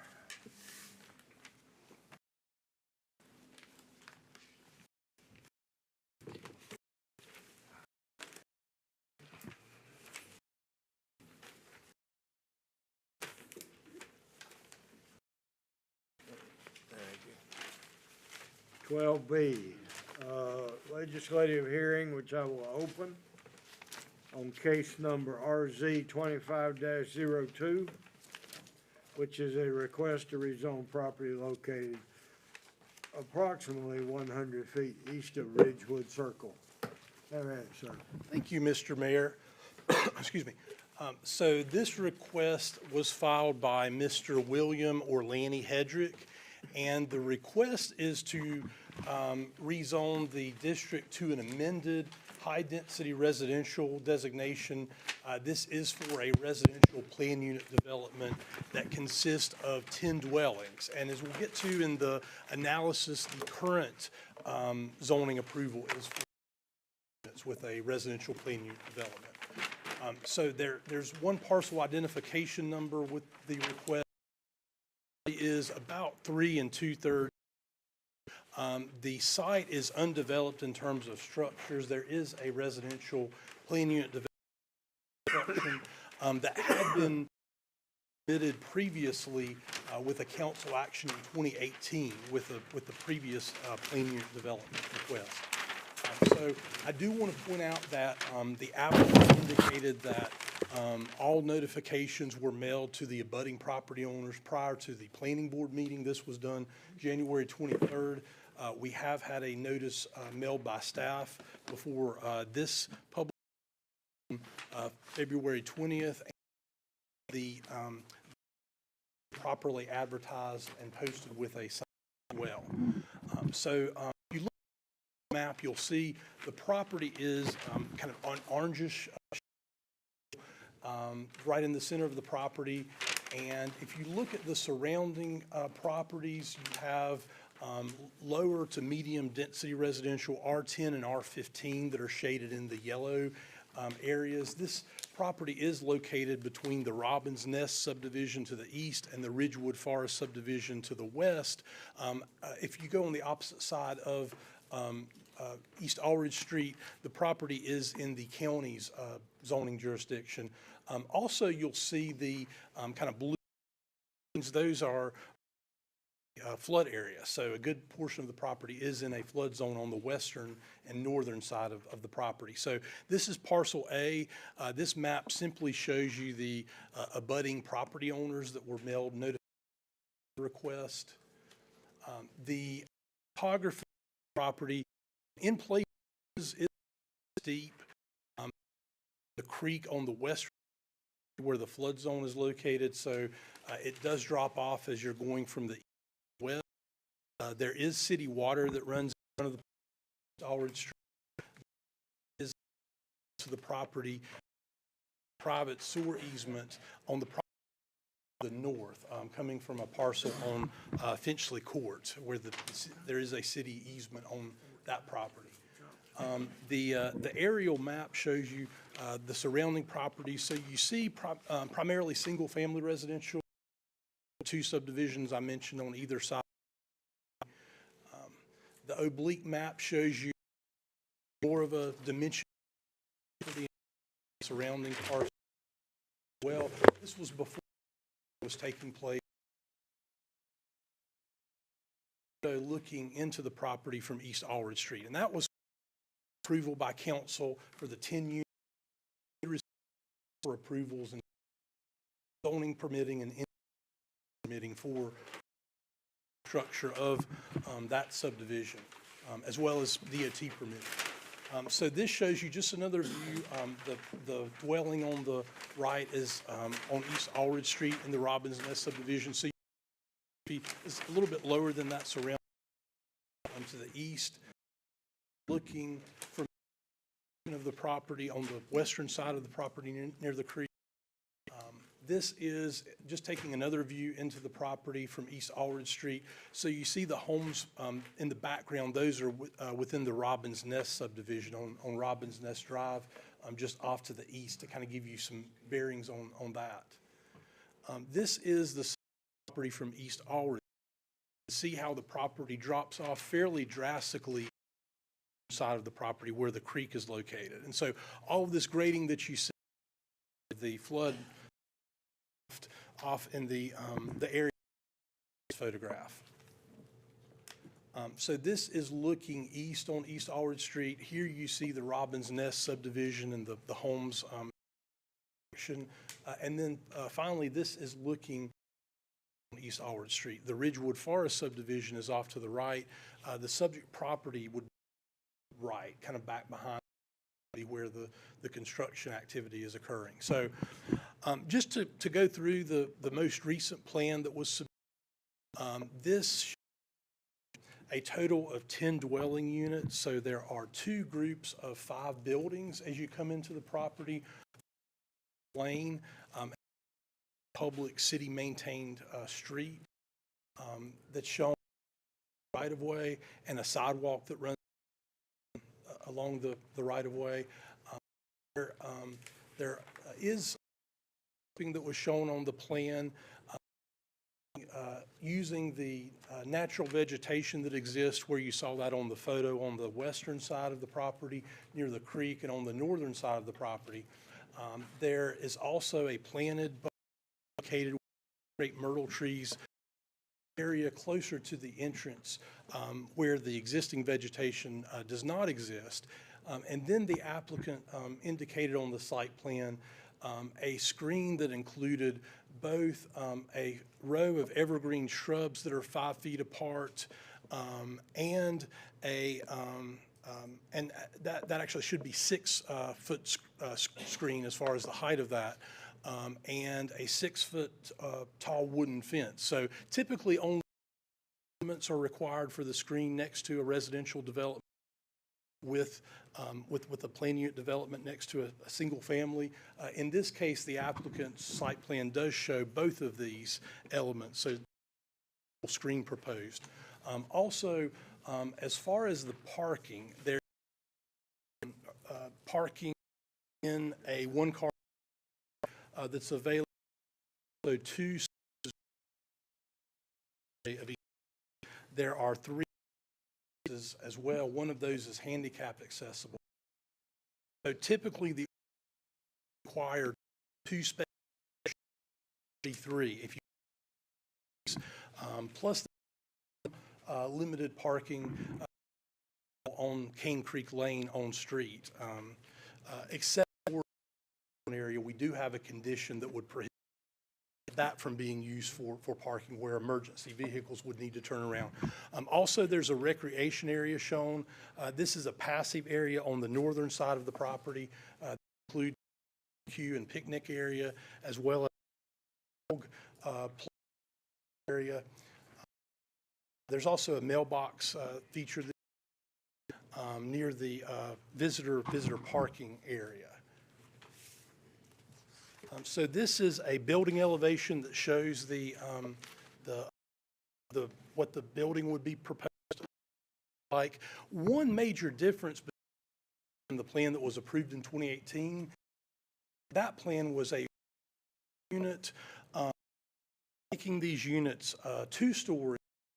Building footprint is so that if you and the area recreation for 2 dwellings and then 4 dwellings in each of the into the left. I'm glad you got. I'm wondering what was different. That's one of the key differences. Because of that, as we'll get as we're going through. Still 10 units. The city council did review a different plan in 2021 that included a total of 16 dwelling units, and so that's the overall density area on the street, reduced. Also, applicant originally request that went before the planning board last month with this particular request for 14 dwelling. So after feeding the board and from the property owners, they revised the plan back down dwelling. So I think item 4, the property is in a flood zone that's talked about in item 5. Gives you the description of the residential zoning district, so that is there in as well. So some additional growth since 2018 when it was approved at that time. There's been more build out of the Robin's Nest community with additional phases there. There was also on the at the intersection of Street and Hill Road that was rezoned from commercial to residential back a few years. We covered landscaping on number 8. Just to kind of what the applicant is doing with the zoning ordinance, we don't see anything that's deficient, provided the additional space 22 are proposing, but on the eastern side of the probably more impact in terms of its proximity, both a solid fence and a of evergreen shrubs.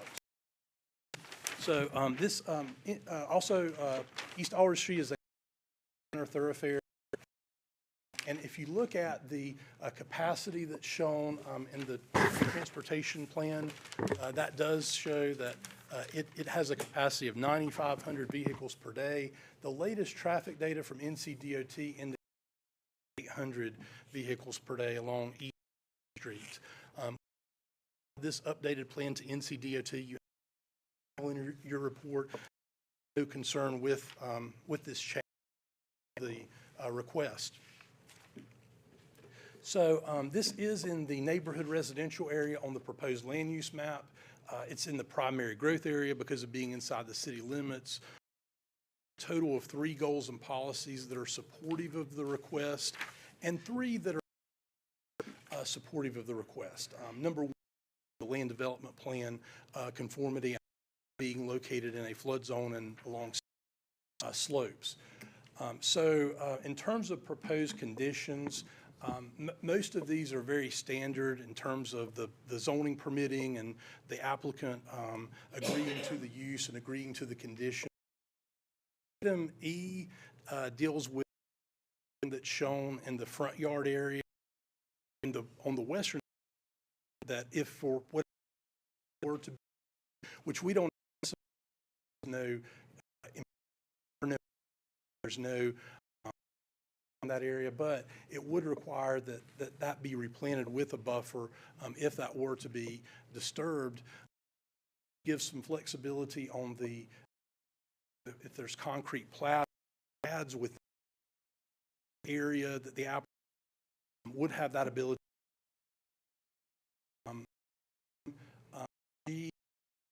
Sewer detail plat, which would be subdivision. Item 8 is looking for more on site plan on the receive written the recreation features that that would need to be shown on the item I is the condition that I mentioned, being allowed to be part of the around area because of not emergency or operation emergency access. Item J to the mail if the postal wish to have that location. Our item K deals with sewer, that not encroach, that no structure encroach into any sewer easement. And then there's another utility item on item L that if there are water lines required for hydrants, those would need to be within an easement. Surveying would need to be done by the applicant. Item M deals with traffic signs being installed by the item N goes through the list of approvals that the applicant would need to have once again with the previous request. And item O is the standard use that would restrictions that would need to be for the property. So, so staff's consistency statement with this revised request has higher density land uses. Key component of determining whether the proposal Neighborhood residential designation includes many elements that are provided on the plan. Those include sidewalks, open and recreation spaces, the development outside of those environmentally sensitive areas, such as and steep slope. We also see on the plan that it addresses environmental constraints by reducing the footprint. The buildings are further away from the flood areas in those areas of steeper slope than what was on the previous plan. So we do have a plan unit development already approved. So what our analysis hinges on is comparing the approved plan with the proposed. And given some elements, we believe that having a building footprint, those environmentally parts of the property, or screening the shrubs and the fence, having more parking than what was shown on the previous plan and what's required. All of those items together is more in keeping than the previous request. So we would promote a nation that balances that the interest of the property owner, the neighbors, and the community. So we would the request. Now, the planning board recommended so you have that in your packets. Based on the 14 dwellings, they were reviewing level of. So the planning board recommended that the request be. That was based on having 14 dwellings rather than the 10 that the applicant has since revised their site plan to show. Take any questions at this time? Jonathan, it's style. Are they townhomes? Yes, sir. They be on each to be conveyed for sale. That's the intention. Yes, sir. Could be. So we would send a garbage truck down through there, and since it's the roads in the city, is that right, or that would they have? Yes, sir. That's correct. So it would be a city maintained street, and it does have the turnaround. Public Works reviewed that. Was satisfactory.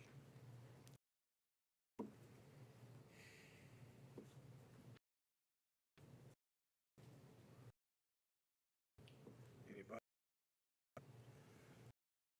The applicants, They are. would they like to speak?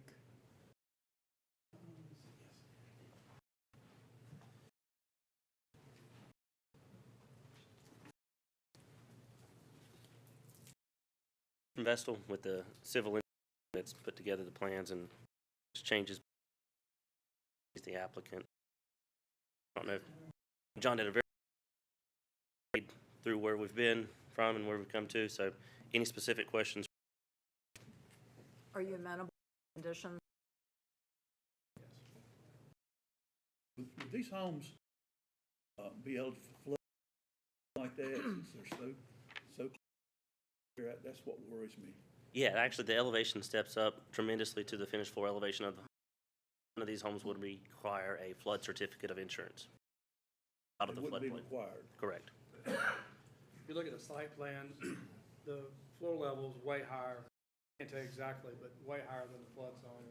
And by reducing the size of this house, townhomes, they're just not as deep. And it is a challenging site. You know, I'm a grading contractor. I know you've got some grading experience as well. And once we get out there, that's why we kind of come back to the table. It doesn't depend. We don't make money on all the deals, and this is one of them. I just want to. So at the end of the day, footprint, how that the dog park and the recreational area fits better. It's a better plan. We're giving up on the 14 or 16. We just want. Thank you. That's why we looked at it 4 times, and density was not going to fly. I'm pretty hard-headed, though, but I'd give up. We appreciate your consideration and moving forward with it. And he did a great job.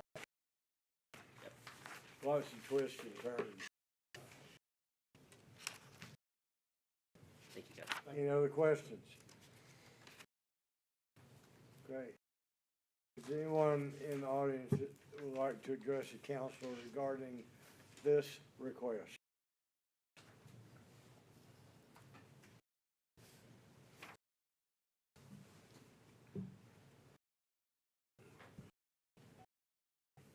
My name is Ron. I live in the Rock area, and really have a particular objection at this point. I mean, it's a done deal as far as I can tell. I was in front of you the first time 2 or 3 years ago, and the council rejected the entire development, but it turned grandfathered and stopped, and COVID had and all this kind of stuff. But so I have two comments. That number one, it should never have been built, and I think that the gentleman has decided that he's losing money on this project. The only other thing that I would say, the property a month ago, actually took some pictures, but there was a quite cut out of a cell, basically at the back of the De Cortez's property. She's the first one there. Property. I'm guessing fall off. Picture if you want to see it, but it doesn't. There's a fall off of maybe 12 feet. And that's probably the maximum fall off, but it would go from not quite 12 feet to 12 feet at the rear of her property, and then probably degrade a little bit.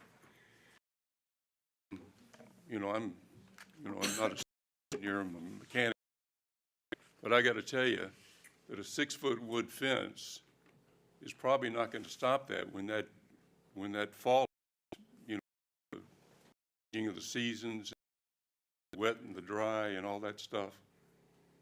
I mean, to me, it cries for a retaining wall.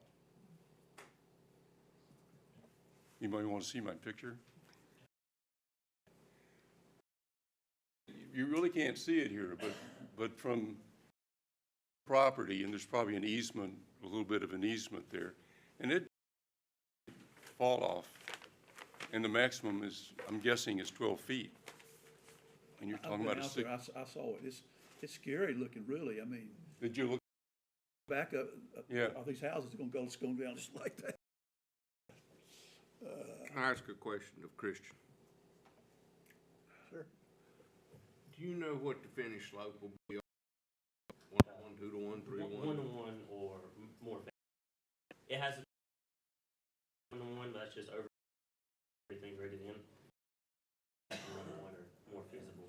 And it's nowhere near finished grade at this point. Severe to your point. It will be at a 2-to-1. So.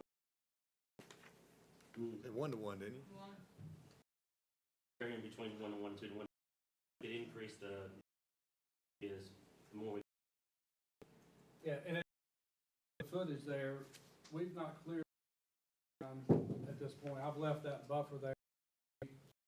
The neighbor, and that made a steep more and go back to the slope will be less severe. Then we put the wooden fence and the screen, so it does look a little nasty now. So any look at it this time would have no relative Absolutely, it wouldn't even matter. Perspective to finish grade. No whatsoever. Thank you. Thank you very much. Thank you. Anyone else? Have you established? Yeah, we think we have that'll balance the site with the dirt that's there. You got one that corresponds to this topo I'm looking at?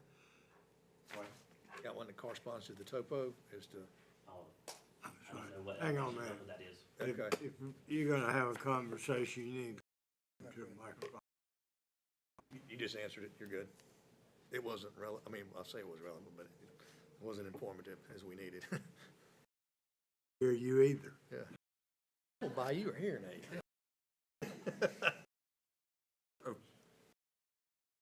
got a good answer. Well, generally have the conversation in the audience. I started. Did I? Any other?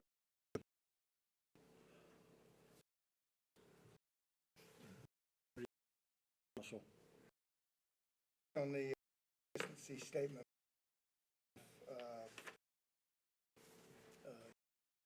I move we approve the statement as well as the request with the added conditions which are amenable to the applicant. We have a motion by to consistency statement and the rezoning request, and with the attached conditions. Do I have a second? Second. Did you hear that? I'm good. All right. Joey Trogdon gets a second.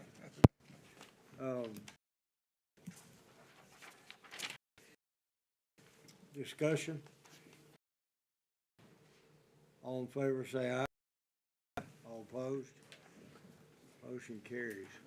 All right.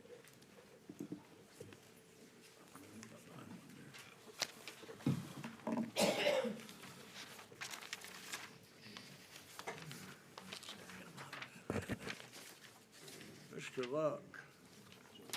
13A is a legislative hearing, which I will open on case number RZ 23. A request to rezone property 467 and 471 East Dorset Avenue. Yes, sir. Thank you very much. Good evening.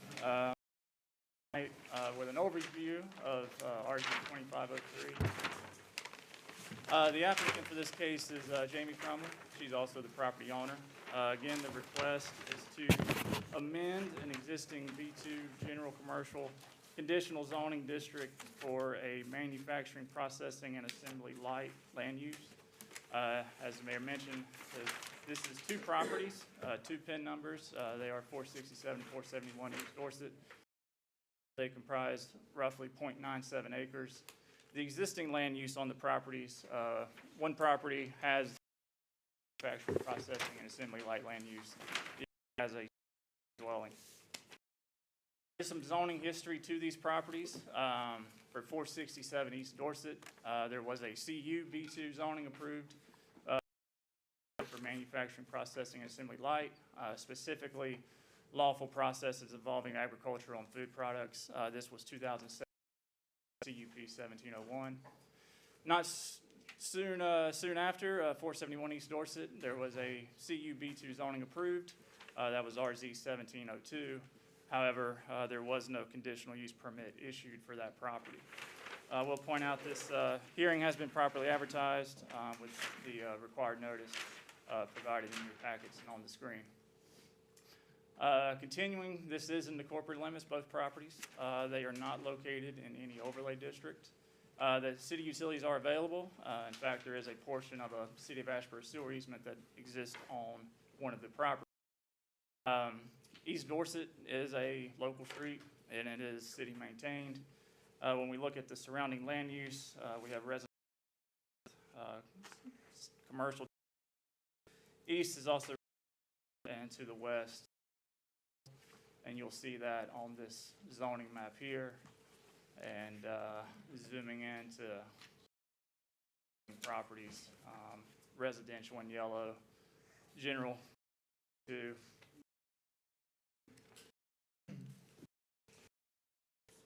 These properties close to the center city plan, they are not within, but this just shows just a few properties away.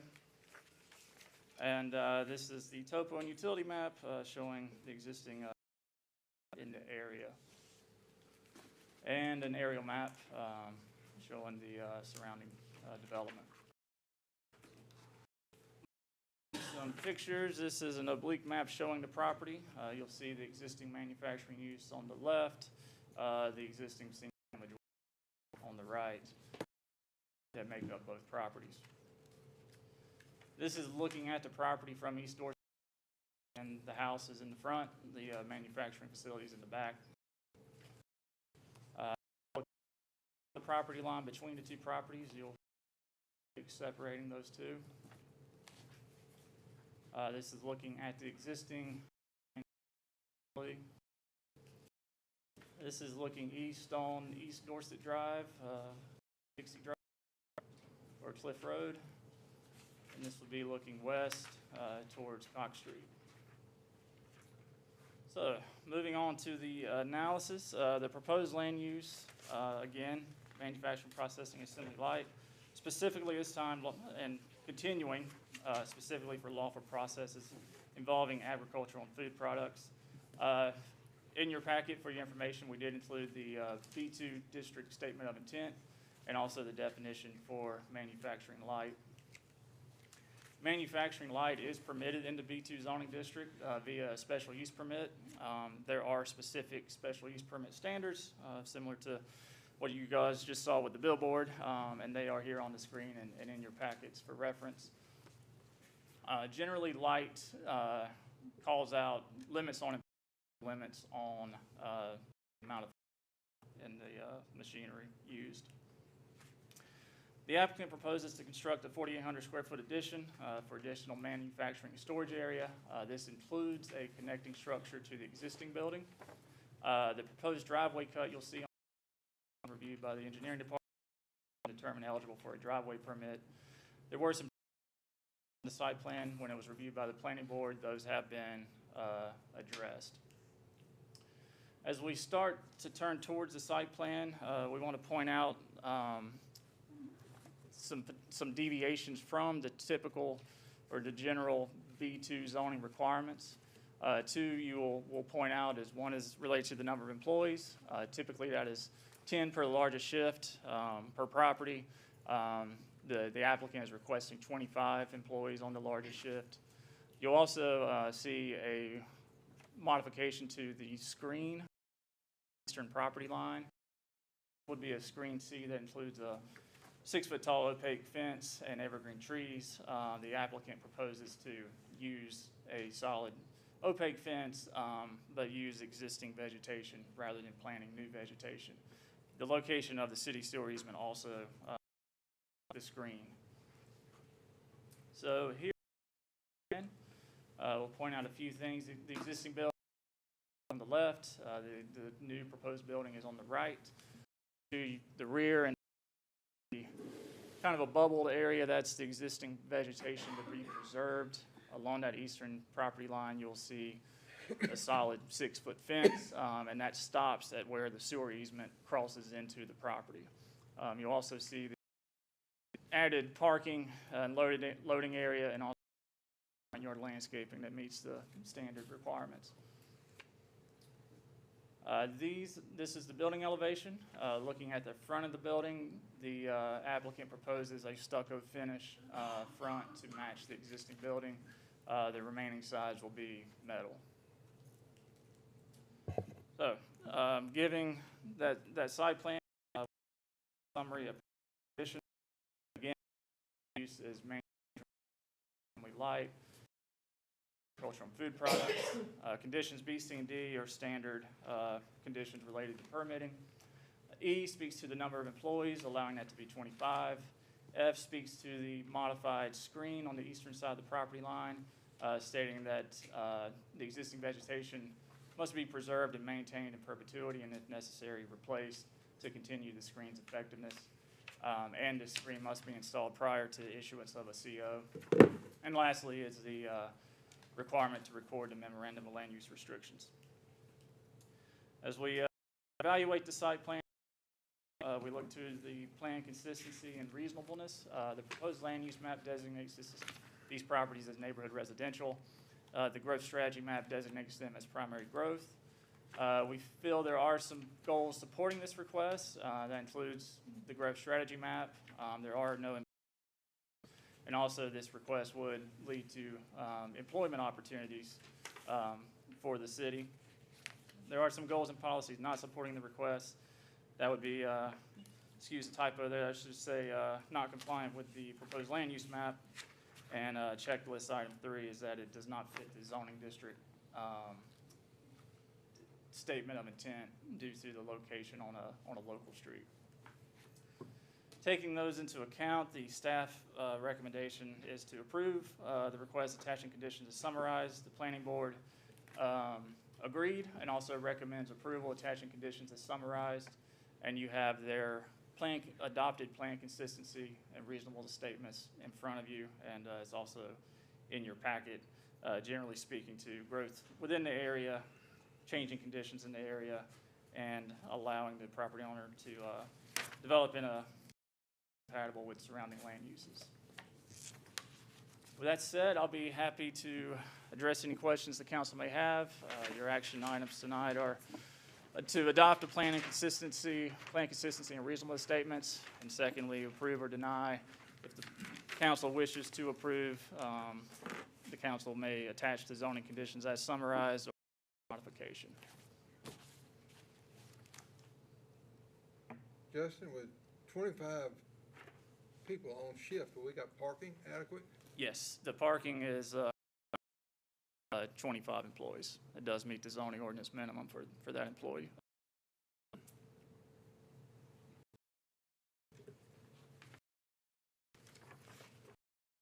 Justin.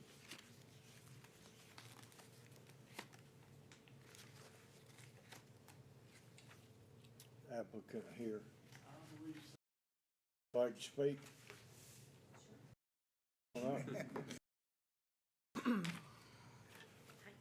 Good evening, Mayor and Council. I'm Jamie Crumley. I'm the owner of this property.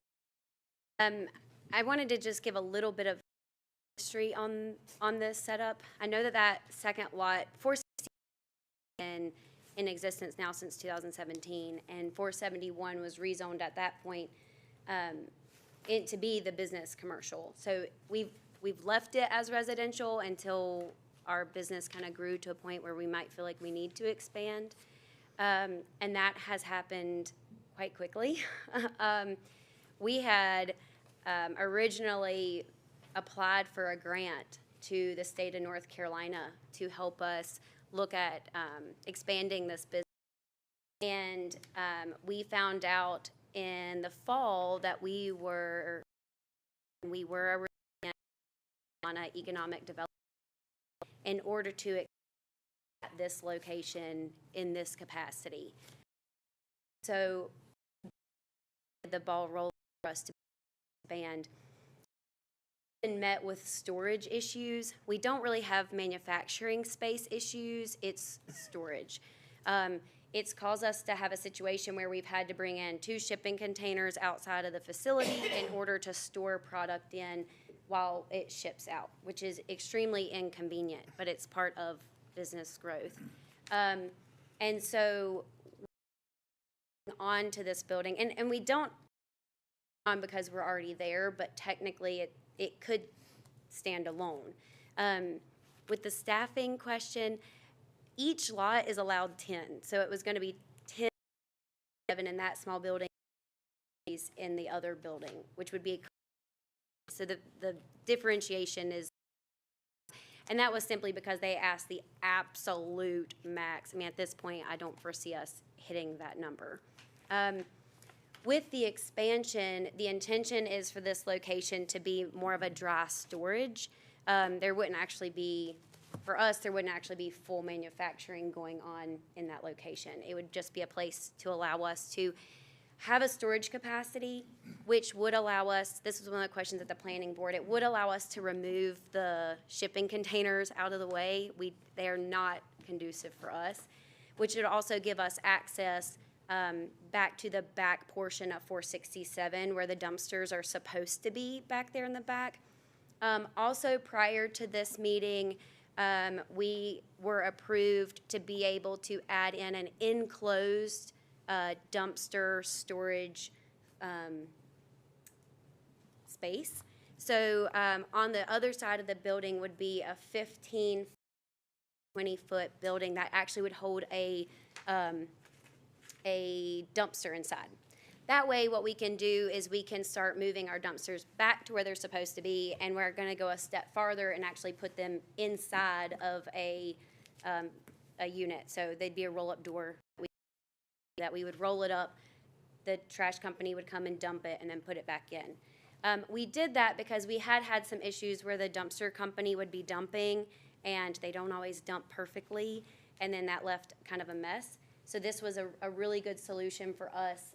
We've been working with the city waste department in order to make sure that we do this the way it works effectively.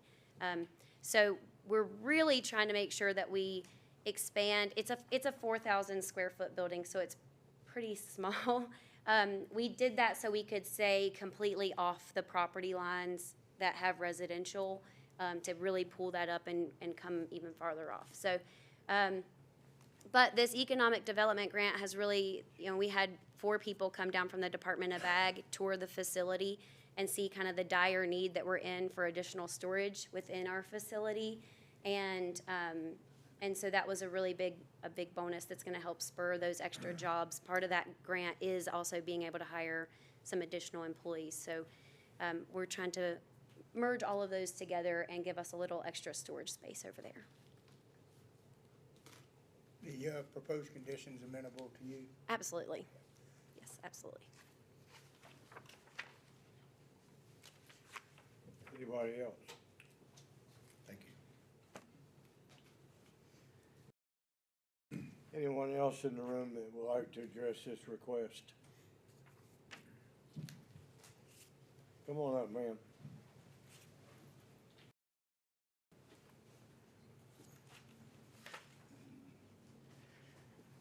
Good evening. My name is Patricia Finnegan Hunter, and I am the adjacent neighbor to this property. And I just want to make sure that the sewer system can handle this in that area. I know that is one of the oldest portions of the sewer in Asheboro. There is a constant smell there already. We complain regularly, and it's not been truly addressed at this point. The main concern is they're going to have up to 25 employees. That's going to be more than one bathroom, I'm assuming, where currently there has one. Can the sewer handle the addition there, and then can Dorset Street itself handle the extra traffic with it being such a small road? So that's just, I want to make sure those things are addressed or checked. And if we could check into the sewer in some way, that would be lovely, just for the people that live there. We complain about the smell frequently. I'm sure you've been, the city has explained that to you about the smell the bad all the time. Everything from the jail back to town has been developed since that lift station was built. Lift station, and that lift station is kind of undersized for that growth, and we're putting chemicals in it regularly. That are not helping. Okay. We can't enjoy the outside of our home.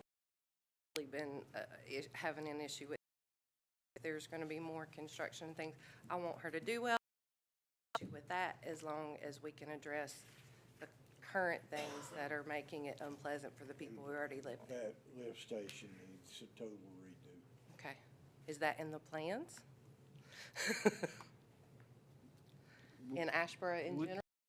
The, having conversations about what the best. One of the list to redo. We do Encourage chemical y'all to treatment. come out there and any day when it's 60 degrees or above, just sit. I think there is, I know there is recognition on our staff's part that the chemical treatment is not adequate right now. I'm sorry, I couldn't hear you. It is under investigation, Mayor. Thank you. Thank you. How much water does her manufacturing plant use?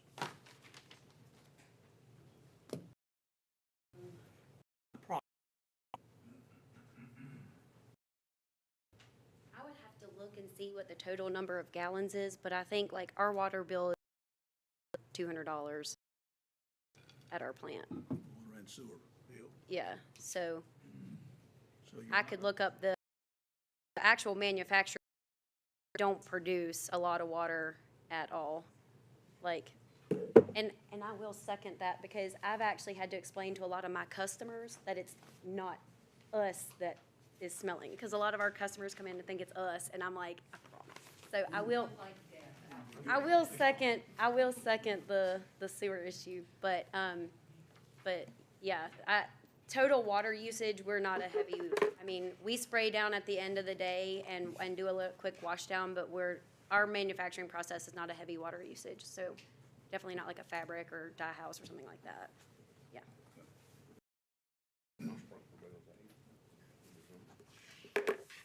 So it's our problem, city's problem.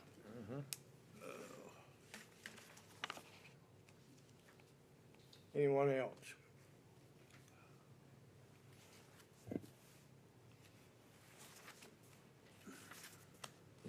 Any questions, council? Mayor, based on the consistency statement provided by staff, I move we approve the conditional zoning together with the zoning conditions as summarized by staff and amenable to the applicant. Have a motion by Mr. Bell. Do I have a second? Second. Second, Mr. Moffett. Discussion?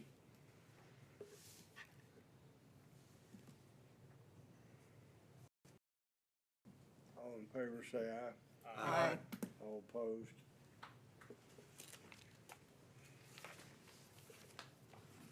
It does sound like we need to move the pump station project a little higher on the priority list.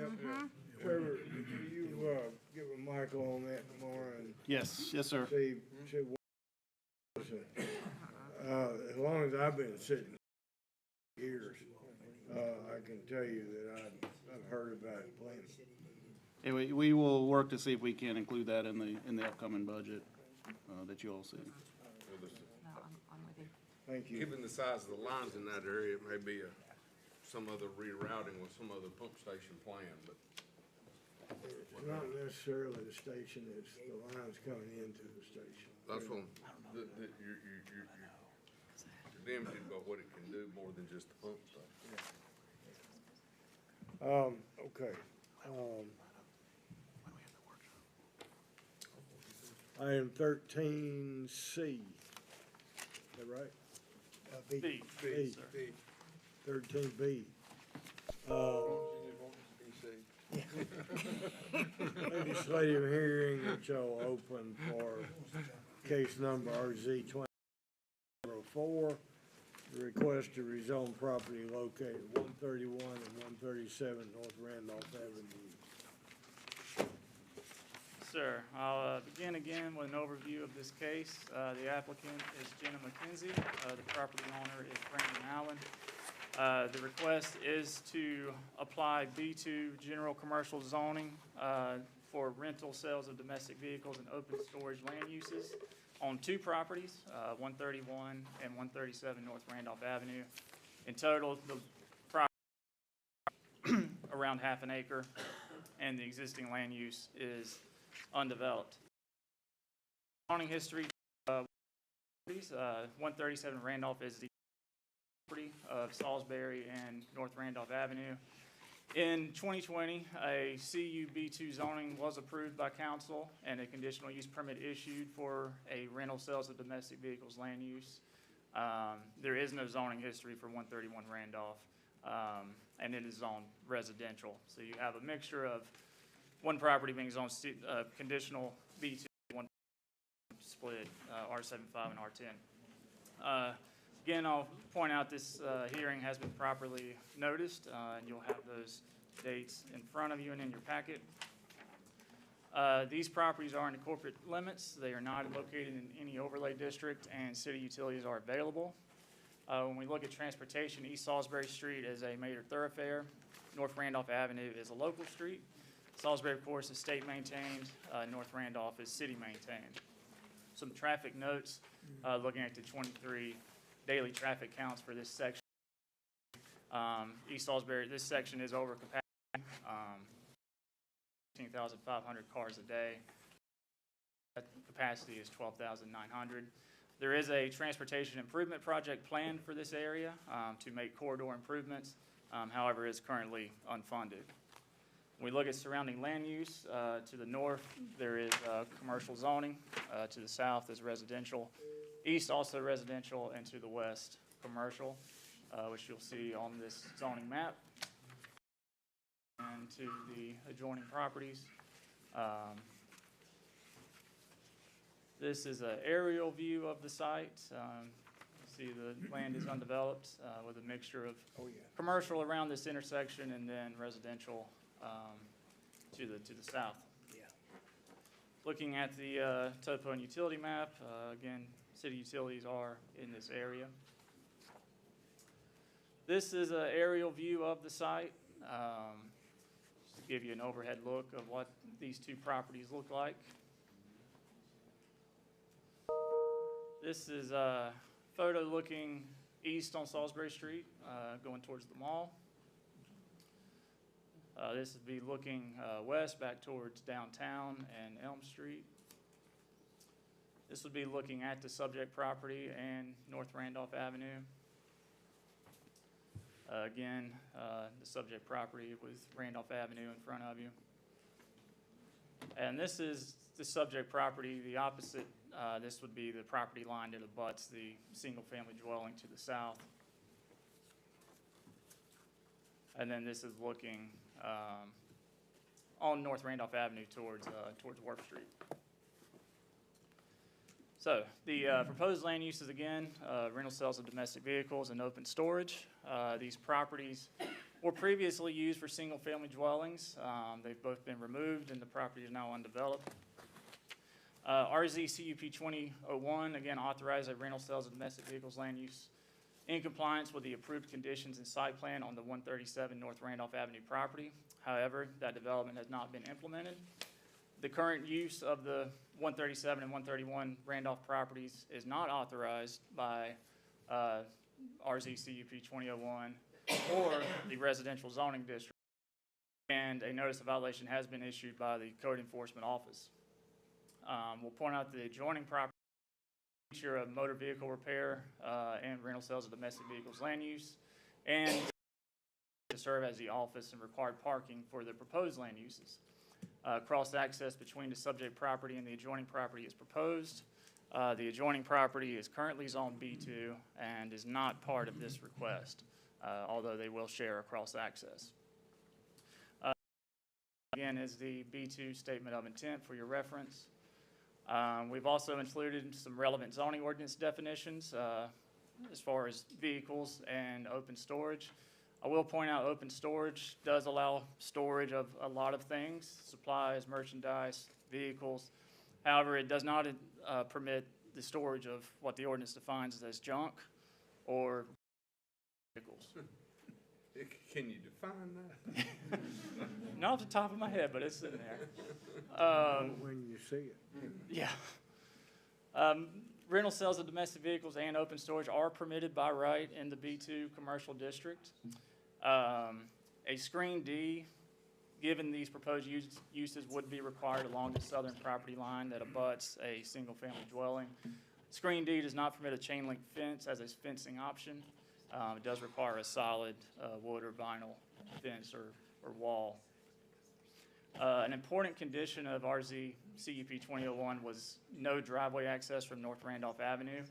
The applicant proposes a condition of no driveway access from North Randolph Avenue, so that will continue.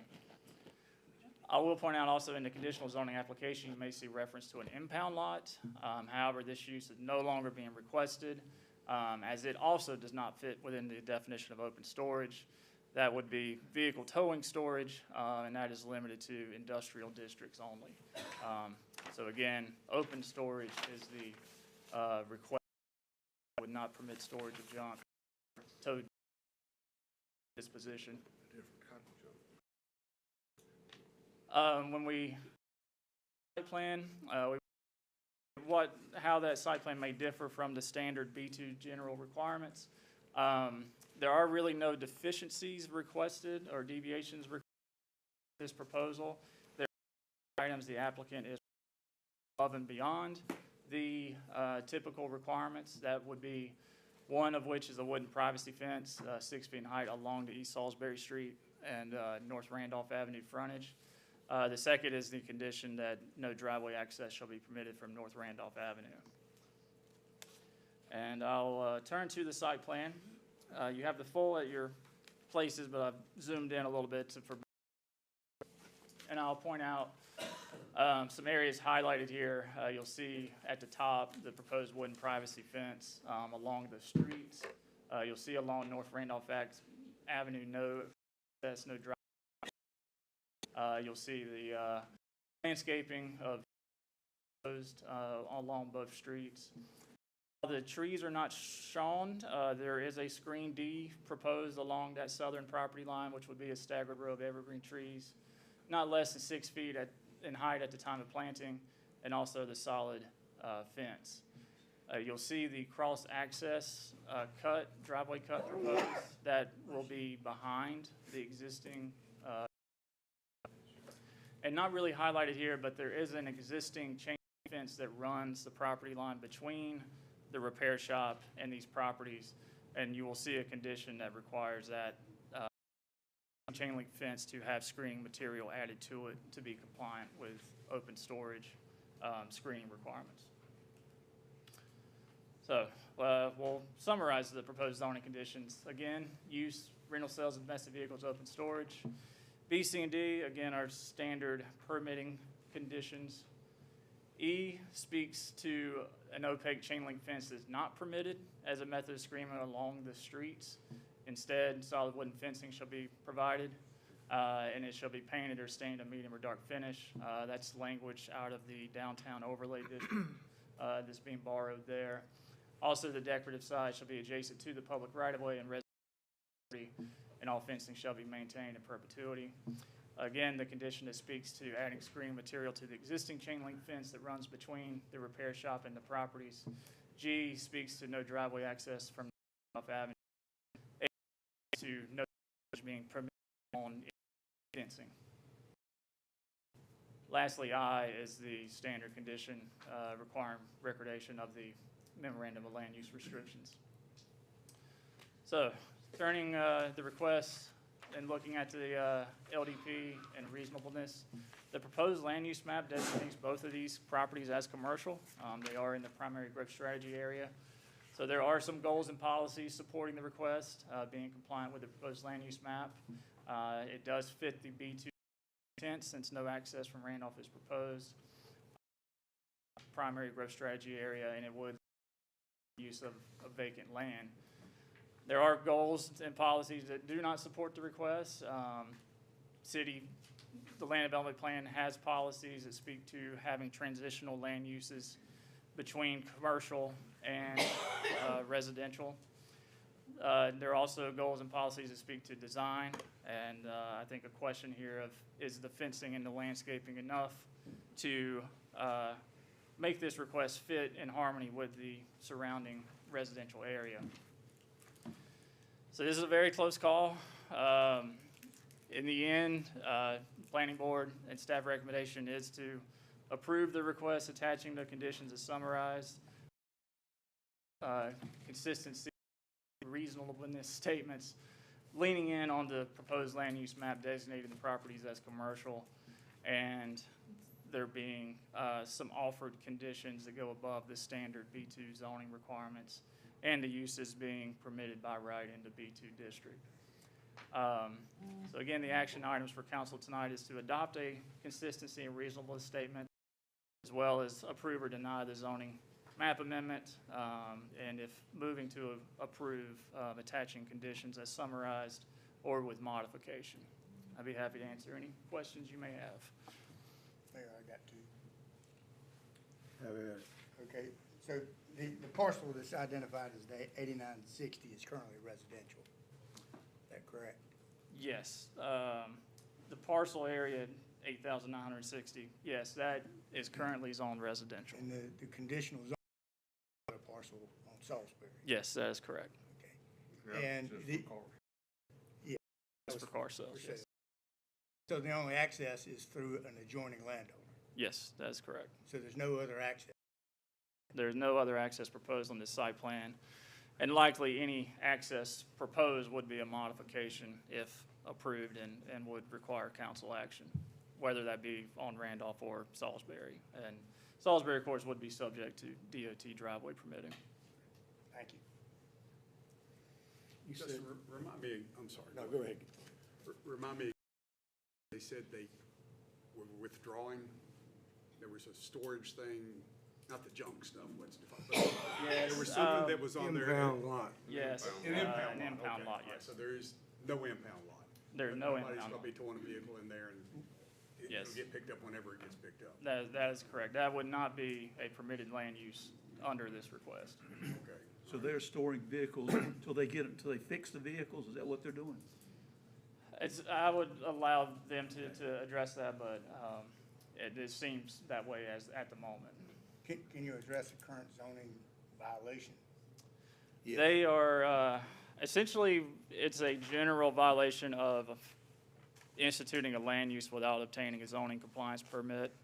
Of course, the current land use would be ineligible to, as it is not the permitted use authorized by the council through the 2001 zoning approval.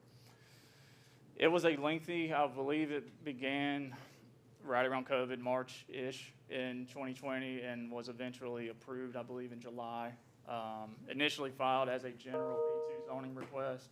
I think with input from the council and neighbors, they modified that to a conditional zoning request specific for a rental sales of domestic vehicles land use, and that and a site plan were approved. Did they remedy the citation or whatever they were notified regarding the zoning in their non-compliant? Has that been No. on, I guess, or has that? The land use, at least last visited the site in the pictures. How long has it been since it was issued, the citation? I believe the citation was issued in December, and within a matter of a couple of weeks, they filed, this zoning amendment request was filed. But they're still using the land? Yes. Okay. Have there been other citations or just the one? No, since the rezoning request has been filed, the violation has stayed. I received a couple of phone calls regarding, and I didn't see any condition here, and I thought there was. So that's the reason I'm asking this, about hours of operation. That has been discussed with the applicant.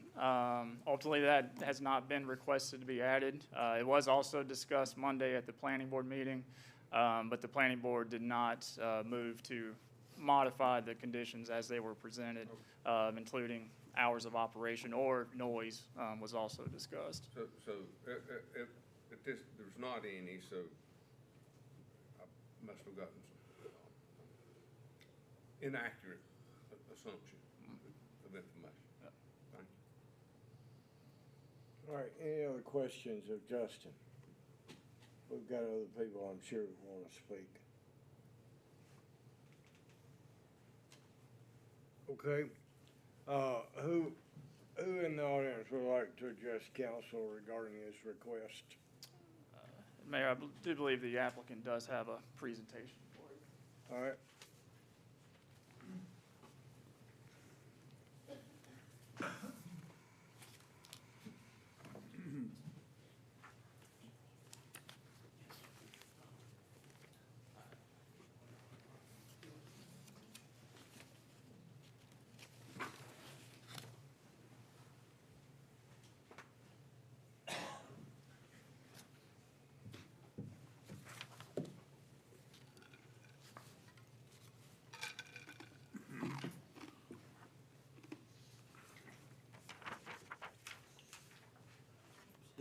Pass the stack down.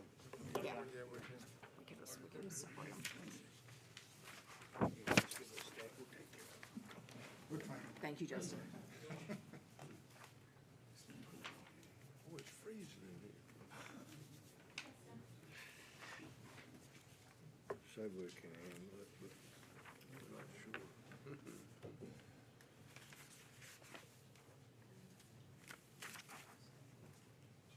If there's not enough, I'll give mine up.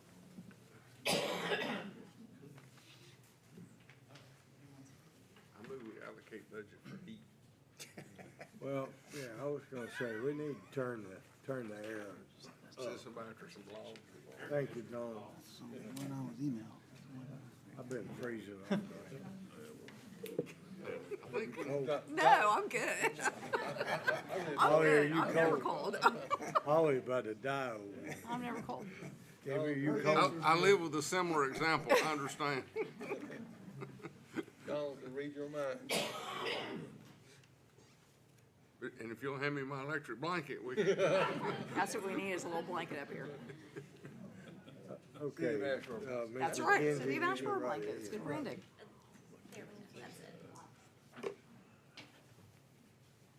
Perfect, thank you so much. That looks a whole lot better than it did last week. Yes. For this month? Yeah. Hi, Mayor and Board. I'm Jenna McKenzie. I'm here representing the Allen family on 131 and 137 Randolph Avenue, which are both currently vacant lots.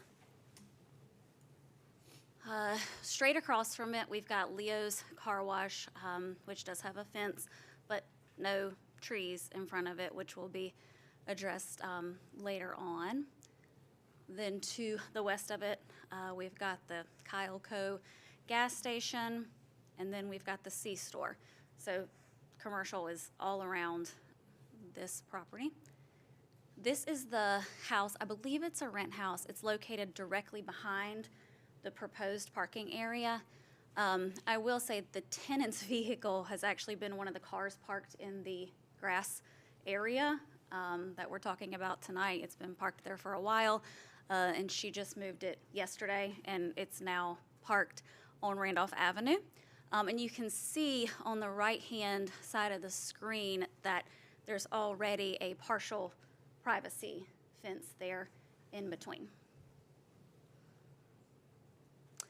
Then you've got Atlas Automotive, which I know we're not here in particular talking about it, but Atlas Automotive, this lot has everything to do with the vacant lot, so I want to make sure that we address it. Atlas Automotive is owned and ran by a local business owner. They do minor repairs, so oil changes, inspections, brakes, maintenance, but their business is booming, which is great, but they need more parking. There's just not enough parking there. They currently have, I believe it's 5 or 6 employees. They have 5 bays, and the parking is just not sufficient for them.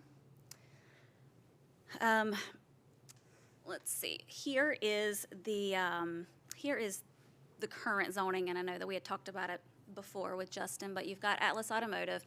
Then what I call the front lot is B2, but it's conditional zoning. Right now, it can only be used for car sales. That's the conditional zoning.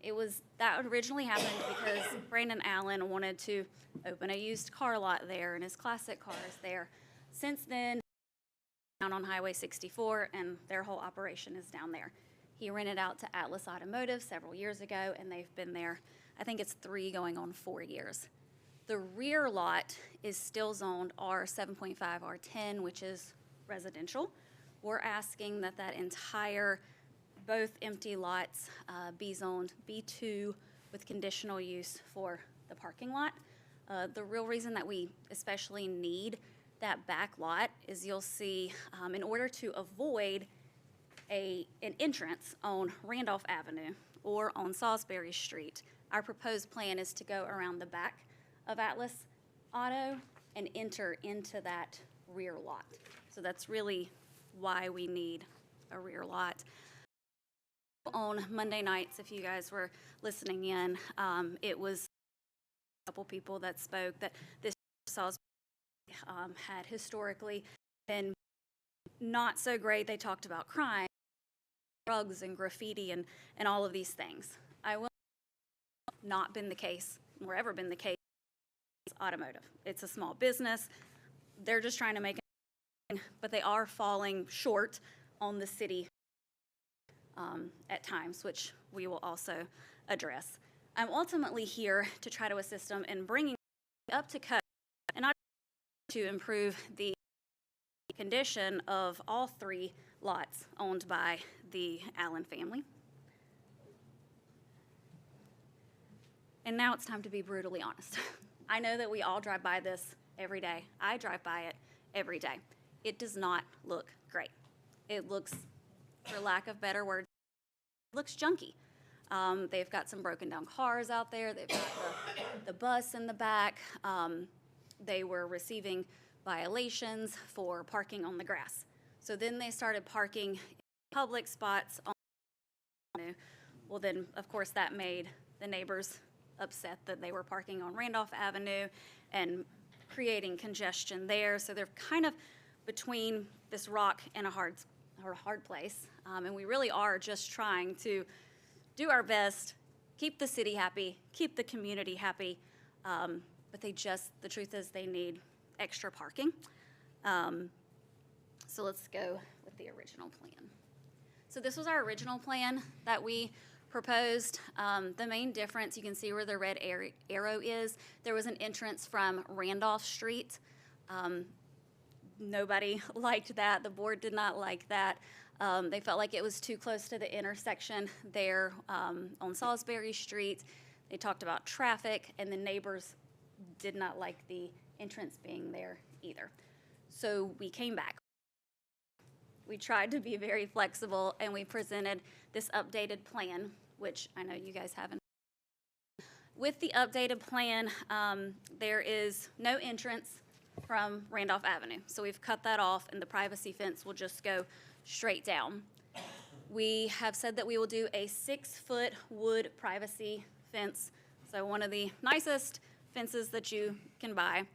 And then we said that we would plant mature evergreens, at least, I think it says 6, and it would be 15 feet apart.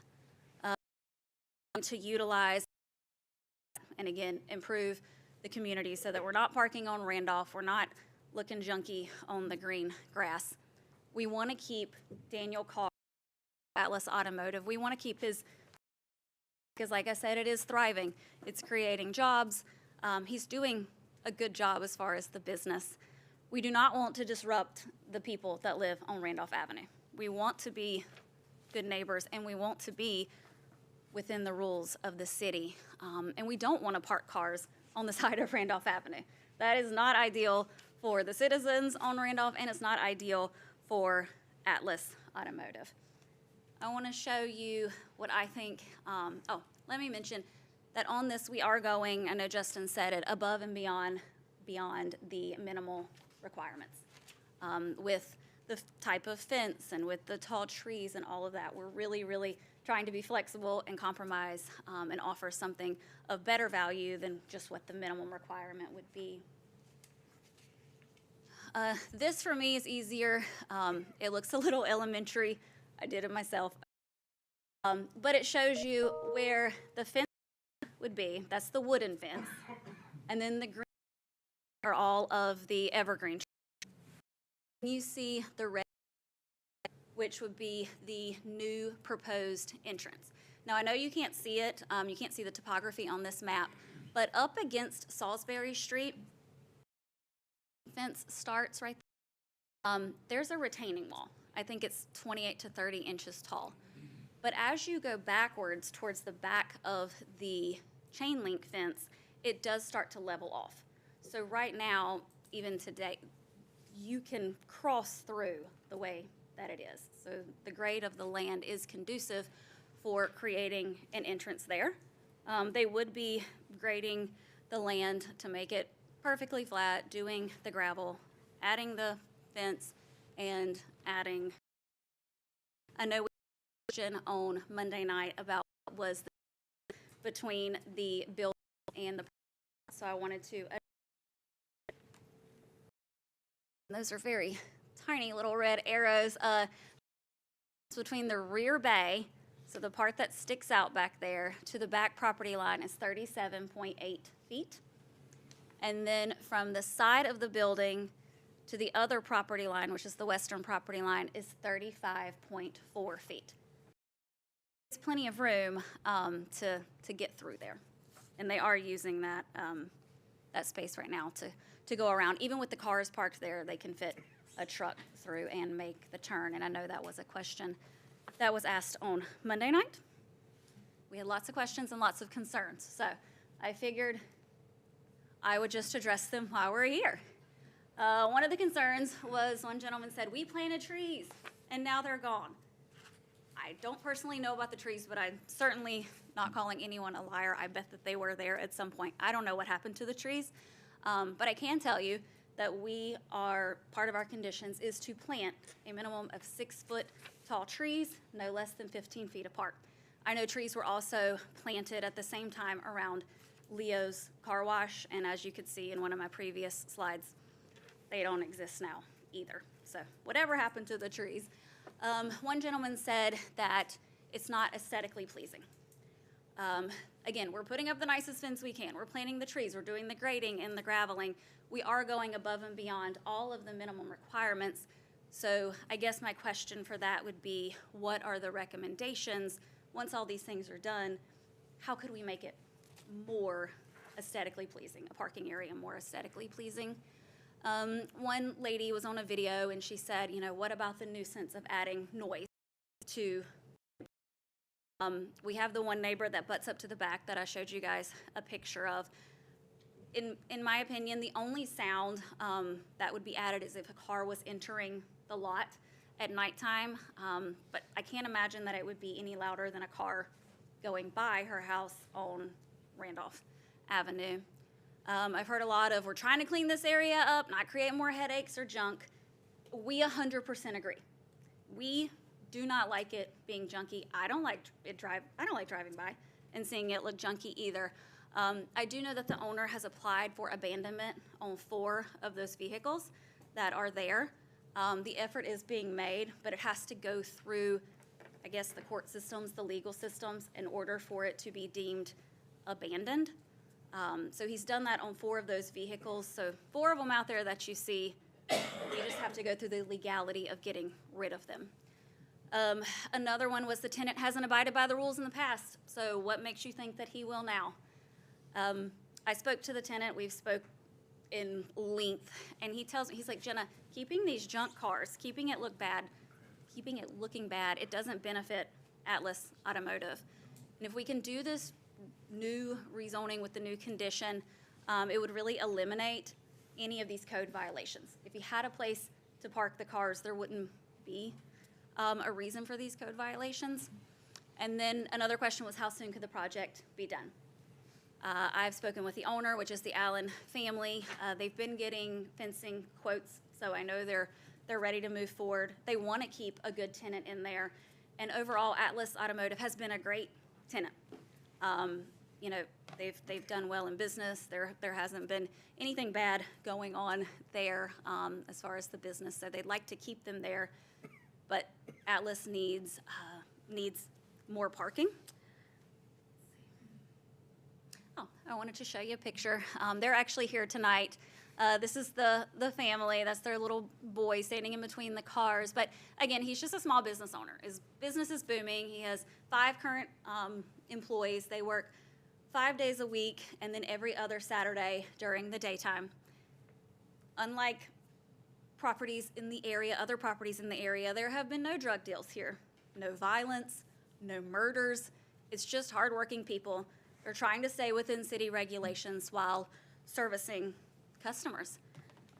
In summary, we are following the proposed land use map. We're going above and beyond these minimum requirements.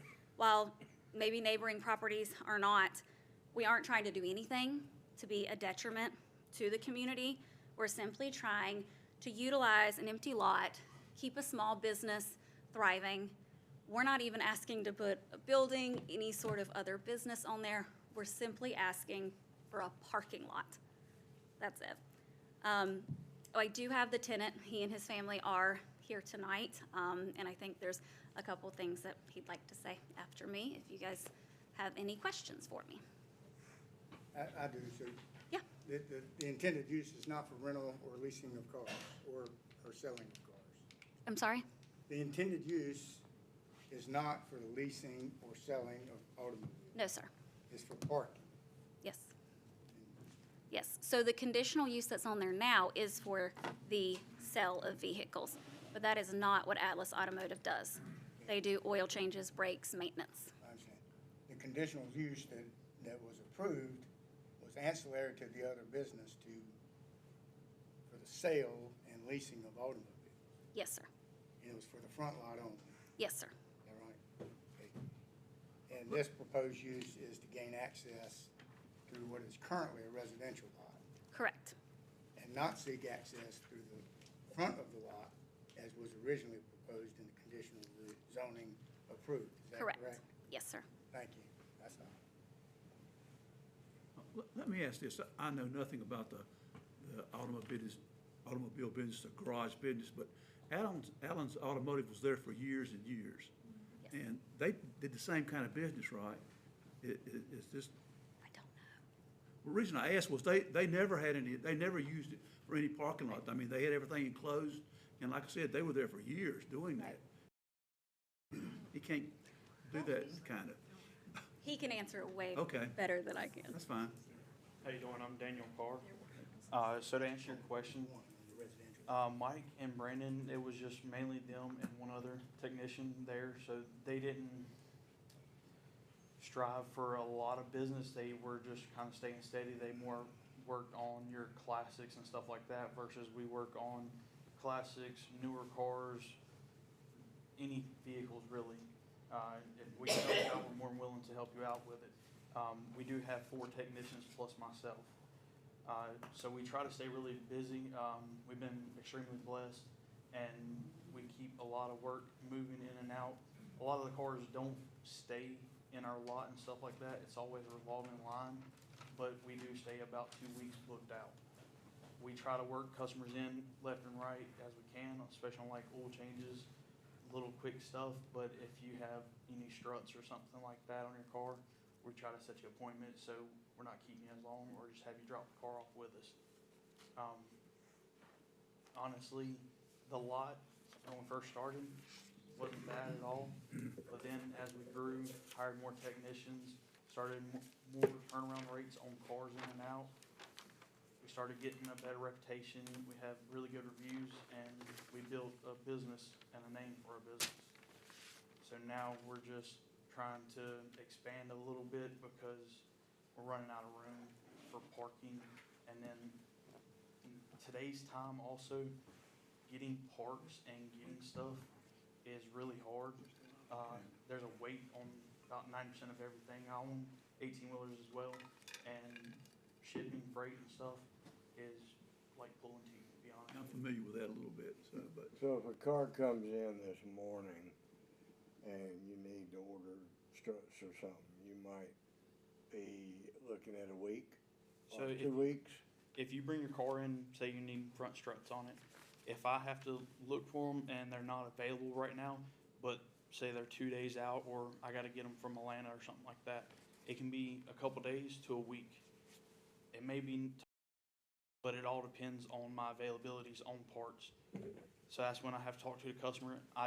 If it's something like struts and it's not a life-threatening thing, they can still drive, I tell them, you're more welcome to pick your vehicle up. I'll order it, and when they get here, we'll get you back in, get it taken care of. Some customers, they're like, I would prefer just to leave it there. Y'all get the parts, fix it, and then just call when it's ready. I think the Allens probably worked on the end of day, out the day concept with lighter repair work. They did, and like I said, they did. I know Mike, the father, he focused a lot on your classics and hot rods, stuff like that. I deal with some hot rods, but more of your modern Mustangs, Camaros, stuff like that as well. I'm curious. Yes, sir. What happened to your fence? So to be honest with you, that was a big setback. I was actually on a cruise with my family, and I got a call when I was coming into Charleston Port that morning.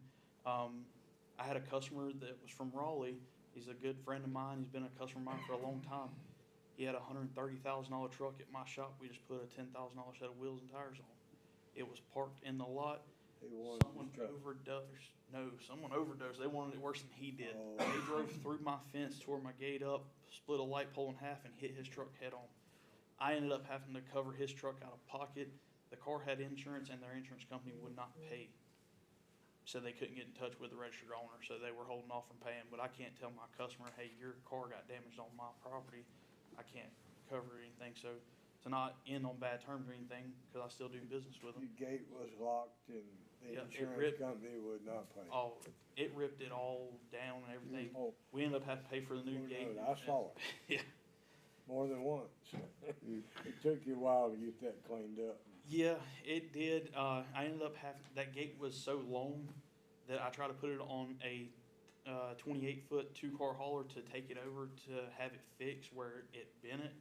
I ended up having to cut the gate and take it in two pieces and have them fix it and bring it back to me, just because I was like, it's not fitting. That gate's like 32 foot or something, and it was gonna be dragging going down the road, so we just cut it in half and took it. You don't have a 40-foot rollback? No, I don't have a rollback. We don't really offer no towing services like that. I do have semis, but getting a semi over there is, Salisbury Street can be a little congested All right. at times. I'm sure there are other people that want to speak, so if you've got anything else, give it to us, and then we'll get to the rest of the crowd. I have a question, and I think I know the answer, but I think you have a different clientele. I live up in North Asheboro. We have a real problem with a few automotive repair places up there, one in particular that's in my mind, that usually if I have to call Chuck about a problem, that they're parking on the sidewalk or something, you don't have a sidewalk. But they're stacked in there tighter than squares on a Rubik's Cube. You couldn't get one out. There's so many of them up there. And when I first saw this in my agenda, I thought, oh, this is going to be one of those. So assure me that it's not. So I'll be honest with you. I mean, I don't, he's got cars that have been in there for months. No, Because he says people can't pay to get them out. He's fixed them and they're just stuck there. So we have some of them, not a whole lot. We have a handful of those. And like she was stating to you, I filed paperwork. I'm with the DMV. Yeah.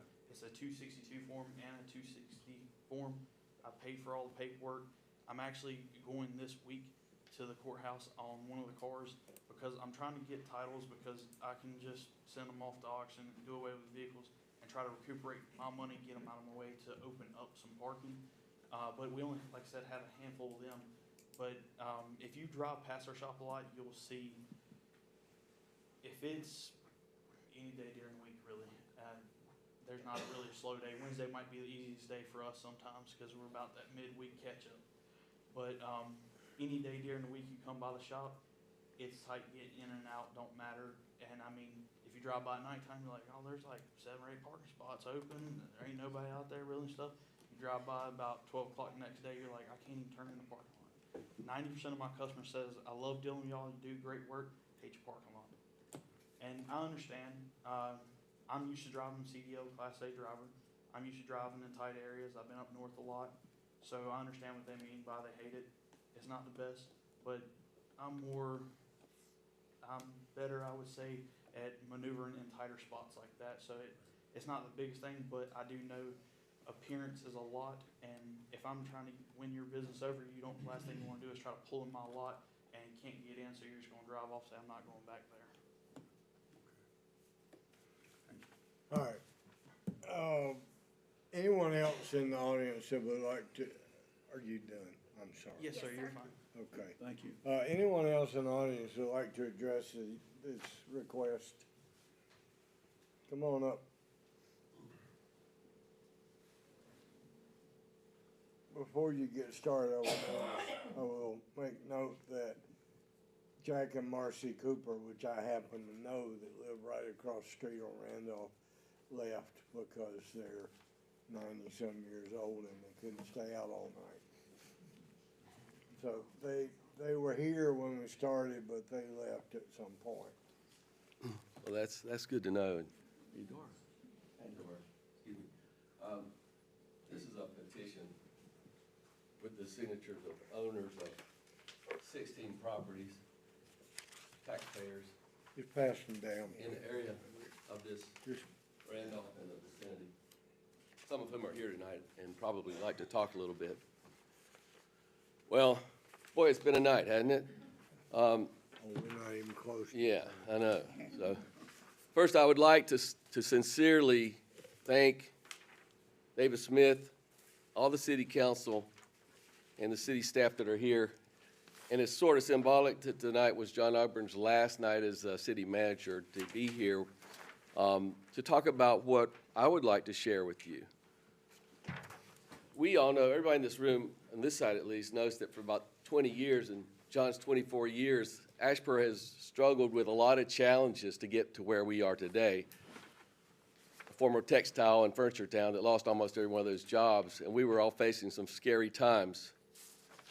In the face of these challenges, did Asheboro give up? No, we did not give up. We started to create a new vision, and a lot of people worked hard for that.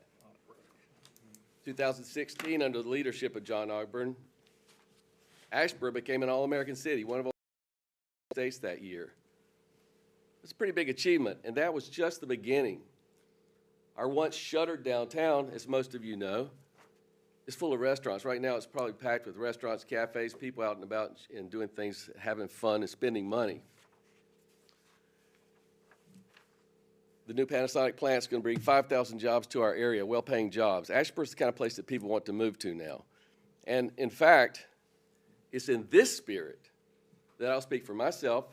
I own 2 properties just up the street from there, and then 15 other homes that are represented on this petition, that I would like to suggest that open storage of automobiles at 131 and 137 Randolph Avenue may not really align with the vision of what we have worked so hard for Asheboro to be and how we want to present ourselves. Now, number one. Salisbury Street, we all know, is one of Asheboro's main corridors, 15,500 cars a day. We have a population of 28,000 in the city, but it's over capacity. We all know that.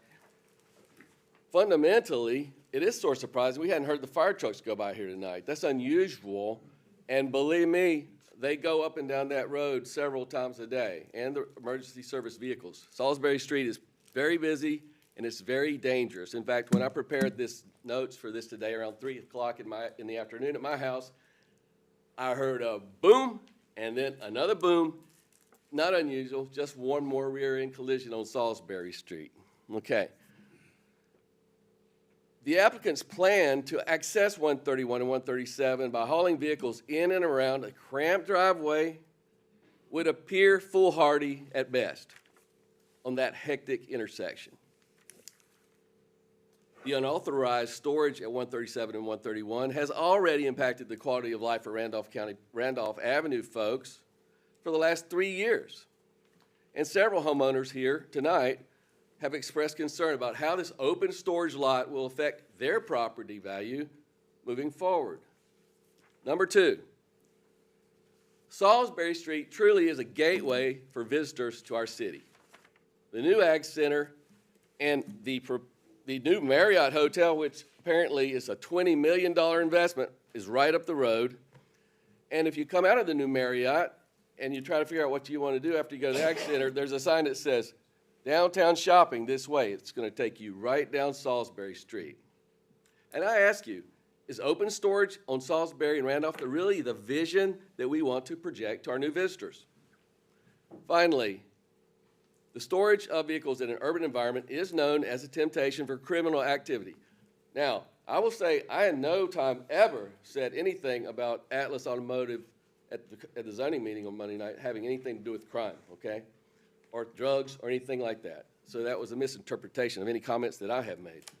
And the trees, just primarily another point, yes, there were trees planted all around Allen's Automotive by the city of Asheboro. We got a grant from Progress Energy at Trees Asheboro, but it was so dangerous out there, the city insisted on planting them, didn't they, Mr. Jarrell? So those are the ones that were cut down, so nobody lied, okay? So finally, in closing, I would say, question, would storage of vehicles in this lot with a 6-foot fence exacerbate existing problems of crime in the area, which there is some? The second person that signed that petition, Mr. Sergio Munoz, he's the guy that called 911 Monday night when about 150 feet from this site, somebody shot 20 rounds of high-powered firearms at another lot just down the street. Sergio was getting his little baby child out of his car at 10:30 at night and he heard the shots and called 911, okay? So yes, there is some problems in that area, and we want to make it better, not worse, okay? So, final thought, it is disappointing of any owner or tenant that continues in violation of an ordinance and then comes and asks for a new one. I'll just leave that one out there. But now, I would simply like to ask if some of the other people, homeowners and residents of this area, would just like to share some thoughts about your experience and why you signed this petition. Yes. You would like to state your name, I presume? You done? I'm done. Next. Come up, introduce yourself. Thank you, everybody, for having us here tonight. My name is Roseanne Sims, and I am a resident of North Randolph Ave. Right now, we have existing problems going on with that property. Most of the nights, not recently, within the last 2 weeks it stopped, but most of the cars in and out, haulers down the road, incredible traffic, incredible noise, incredible just annoyances, period. Also, putting that fence around that lot and putting those trees up is really going to be like putting lipstick on a pig. They're going to have cars in there that are not running.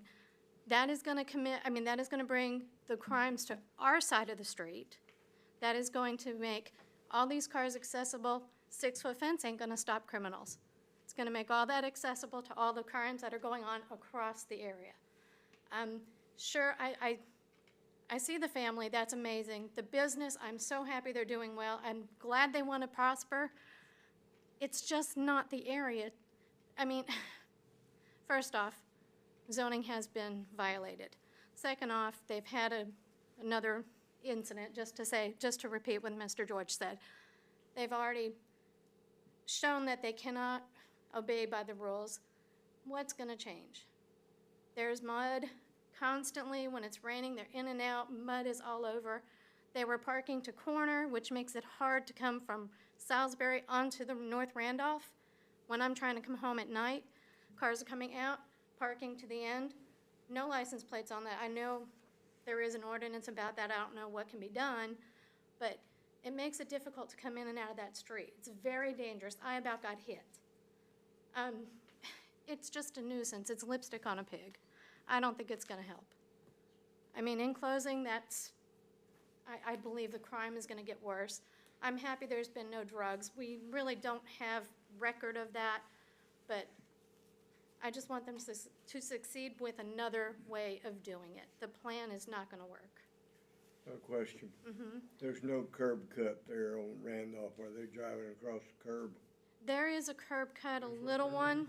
Yes. No, up front, but back at the back where all the cars are. Well, technically, yes, because the cars are right there when you go in as well. The whole entire lot is covered with cars right now. With that picture that you saw is very accurate. Put the picture back up, Justin, please. It's very accurate. I just came past it. There was a curb cut there when the house was there. Up here. There was a curb cut up here when the house was here. That was the Hadley house. Yeah. There you go. Another question I had was, A lot is what's zoned. another concern actually I have is how far is the fence going to go? Is it going to impede vision on Salisbury Street? Because that's awful. It's going to bring more traffic. We already got high accidents on Salisbury and Randolph. We just had a wreck on Randolph and Worth last night because people run that constantly. They run the stop sign. The guy almost sideswiped me getting out of my car, hit the car coming, he ran that stop sign. It's going to just bring more traffic as well. It's not going to be a safe area for kids. And as he said, Mr. Sergio was taking his kids out Monday night. He's got 2 small kids. My gosh, what happens if they're getting in the car and people come through? And it's just not an acceptable situation. All right, this curb cut is for the house that was there years ago, the Hadley house, and that is on the back half of the lot, which is That one not is. zoned for this use. Right. All right. That is correct. That was the house that was there. That was their driveway.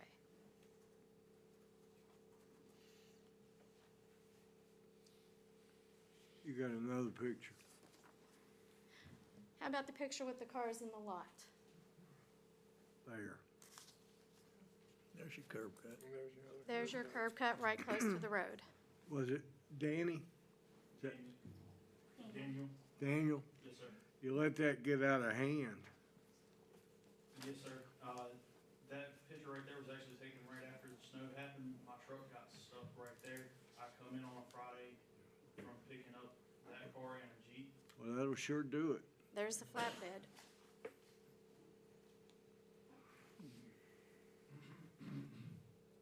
And there's the curb cut there too. Okay. You gonna gravel the entire lot? Yes, sir. Our intentions are to fence everything in, gravel it, and connect it off in our back lot where it levels off to it. And, biggest thing we're trying to stay away from is taking out that retaining wall so it's not washing out into the front lot of our parking lot area. But the back lot's gravelled at our shop, so it levels off with it. If we just go ahead and grade it and smooth it out, and when they gravelled it, we would be able to access it and wouldn't be no mud on the street, wouldn't have any cars blocking anything, and it wouldn't be an eyesore to the public.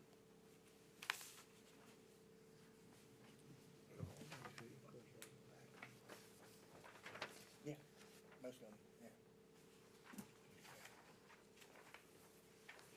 All right. Thank you. Thank you. Anyone else? Thank you. Come on up, sir. Thank you, Mayor, members of council. My name's Todd Delaney. I live at 147 South Roundoff. May know it as the Miller House. I've lived there for just over 10 years. That stretch of North and South Roundoff has about a dozen houses. We've added a Habitat house on that street. While I've lived there, we've gotten 2 drug houses turned around. We have a number of residences that have moved in, replaced rentals with permanent housing. We're making a tremendous effort to make that a very nice neighborhood. In terms of aesthetics, it's subjective. This is a long fence to the gateway of our neighborhood. It may be better than what is there now. I'm sure it will be, but it is still not in keeping with that neighborhood. We are green grass and bricks and neighbors. Kudos to Atlas for their successes. I would offer one reason crime has been low is the perimeter of barbed wire that goes around that property. I'm hopeful that perimeter of barbed wire does not go around that open storage lot.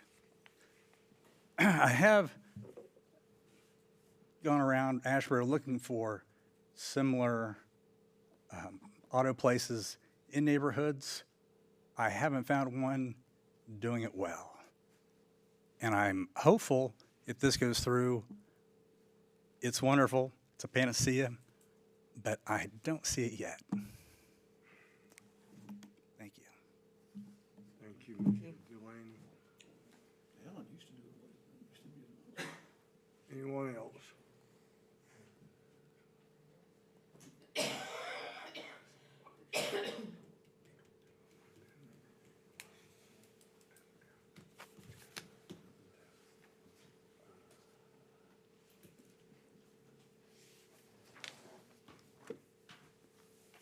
I was sitting here when we rezoned that, half of that, for one of the 2 lots.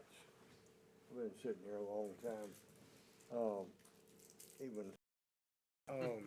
But we did that because Randolph is a older residential neighborhood with lots of older residents.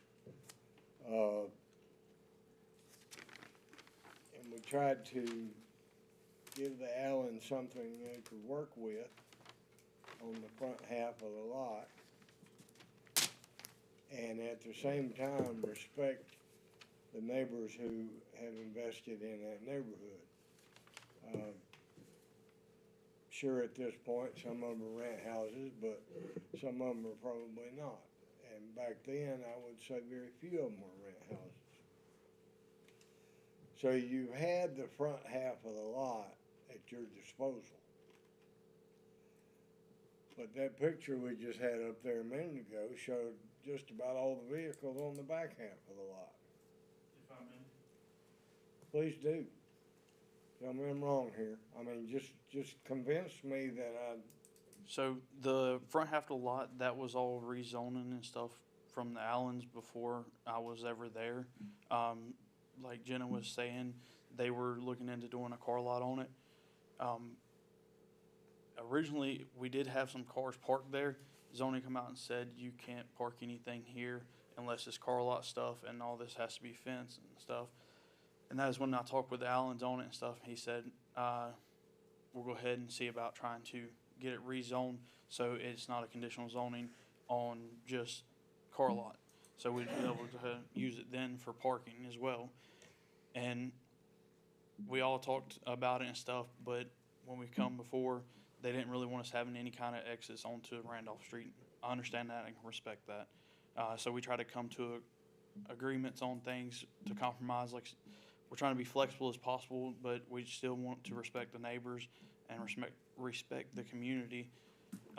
In this picture here, if you look in the back part where them vehicles are lined up, that right there kind of goes up at a slope. you mean behind the shop. garage? Yes, sir. Okay. And it levels off with the top lot. And I just kind of pitched the idea of if we don't have any kind of exit or entrance to the top lot, we could always look at that, but I know it would take us rezoning the back half to be able to get into it. But those cars parked there, can you still drive around that building and get up there? So those cars wouldn't be parked right there. If we're gonna have the top lot, we would be moving them to the top lot, which some of those ain't there anymore, but whatever is there would be moved, and that would be your pass-through to get back and forth. The biggest thing on the retaining walls, like I was stating, if we cut it open to our front lot and gravel it. It's gonna drain right into your. Yes, sir. And we're already having issues with that creek bank over to the side is slowly but surely washing out. The other week, we had a car after hours flip over into the C-store, I think it was. It busted our water line and flooded all that for 2 days, and I had to call to get them to come out because we didn't have no water, and it turned out it was just flowing through the creek.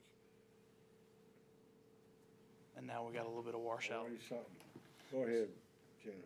Just to clarify, I want to make sure it's clear. Even right now, even if he parks on the front lot, he's still in code violation.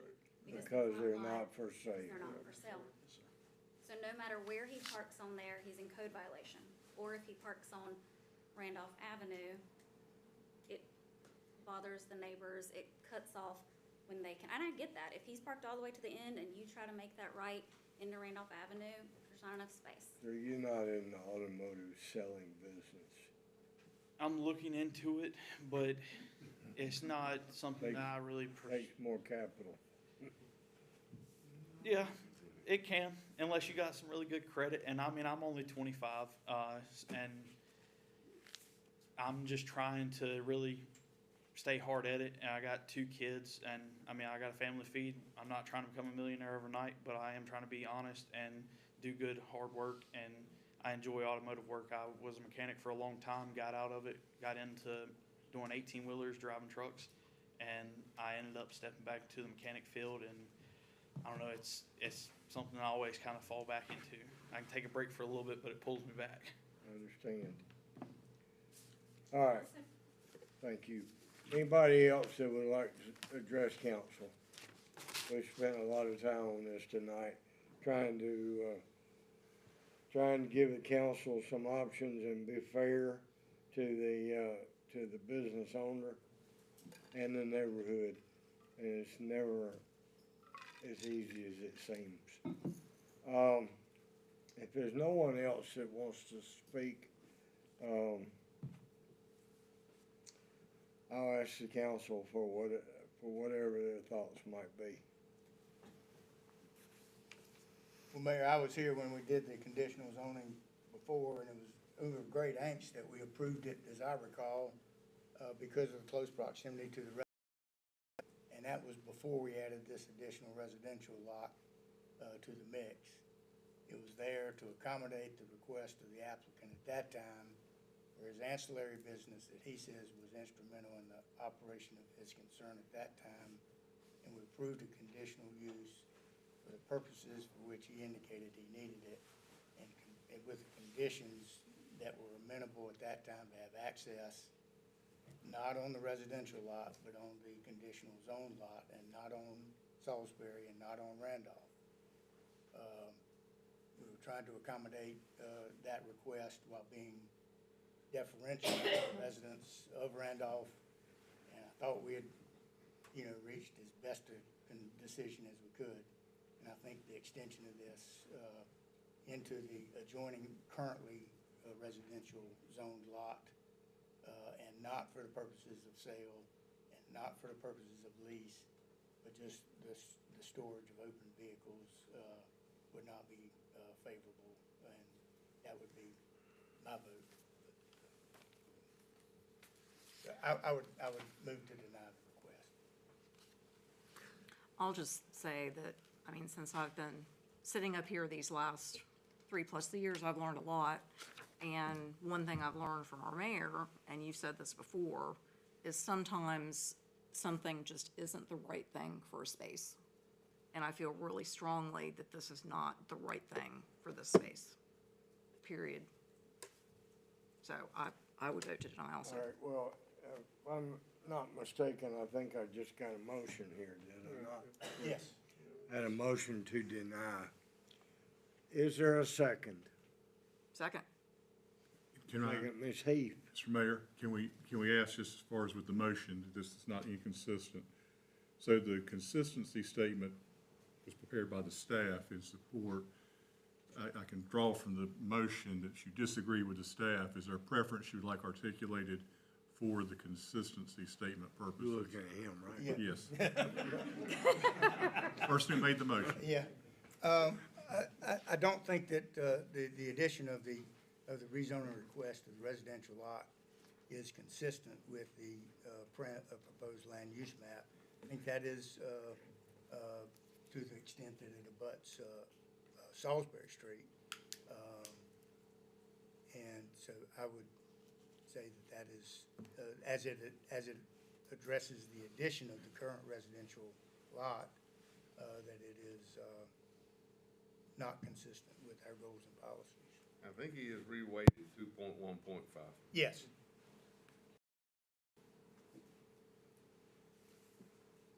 And that's how we'll record it for the motion. Thank you. Thank you, Walker. Yeah. All right, motion and a second. Discussion. One question, several things are noted in here that late night noises and type stuff. Are you a big after hours? No, sir, not really. The only kind of late night noises that I could think of is we have 2 air compressors. If one of my guys, for say, doesn't cut the breaker off for them before we close, I could see them kicking on, but it wouldn't be any more noise than just road noise riding by, really, because they're both in shelter. What are your normal hours of operation? We're Monday through Friday, 8 to 5, and then every other Saturday from 8:30 to 3. So you stop at 5? Yes, sir. Well, we try to stop. Most days. Yeah. There's some days that I won't get out there until 6 or so. The wife hates me for it. But that's not 9 or 10. I mean, that's 6. Okay.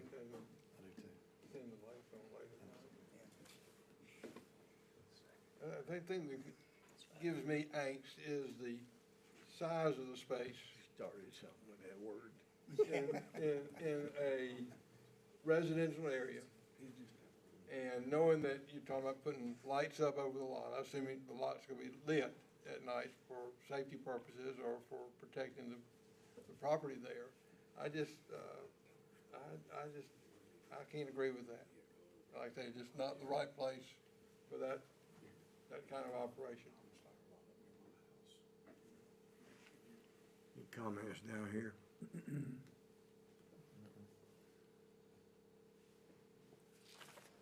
All right, we have a motion and a second. Any more discussion?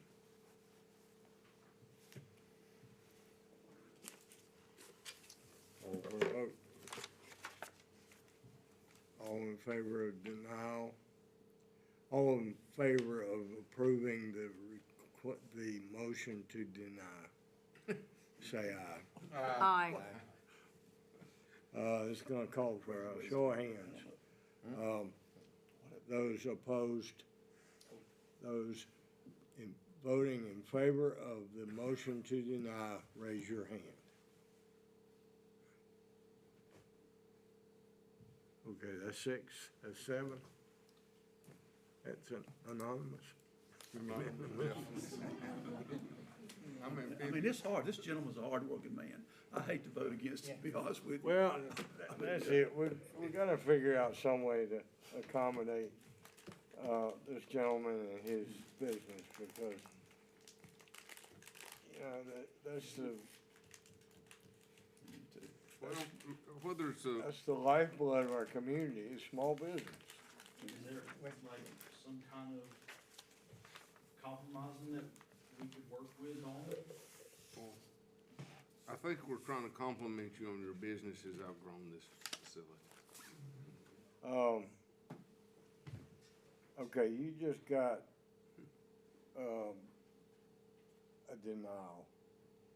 I'm gonna suggest you come make time tomorrow to talk to Justin and John and maybe Trevor. Get our 3 best heads together and see if there's some way we can work this out. Something that will allow you to continue to have in this particular location, not be obtrusive to the neighborhood. It just, for me, it was just the full scope of the whole. All of it, so. You had to get square with Chuck. Yeah. First things first, you need to clear up what's currently a problem. Yeah. Okay. Sorry.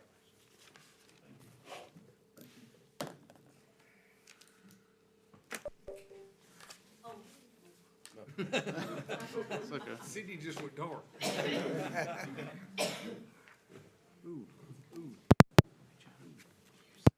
for being here. All right,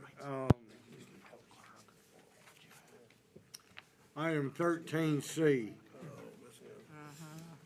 Legislative hearing, which I will open on case RZ 25-05.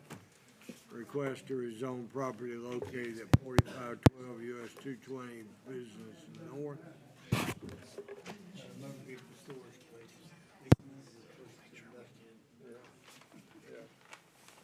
Add to the stack.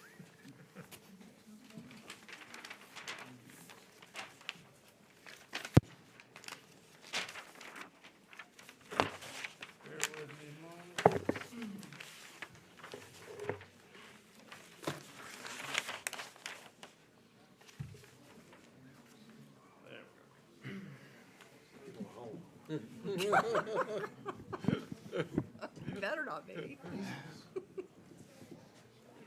All right. Go ahead, Justin. All right, sir. So I'll begin, this is case RZ 2505. I'll begin with an overview of the case. Yeah, we need to get the doors. Okay. There we go. Have a little reunion out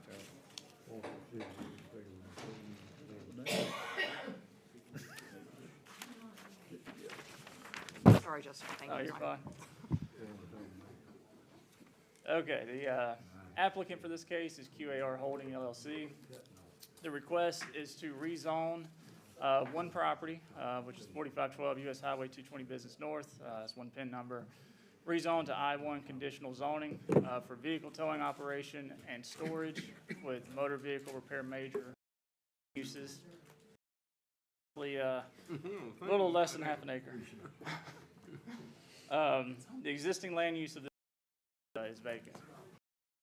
No zoning history, and this here is advertised with the notice on the dates in front of you. We're glad you came back. The property is in the corporate limits. It's not located in any overlay district.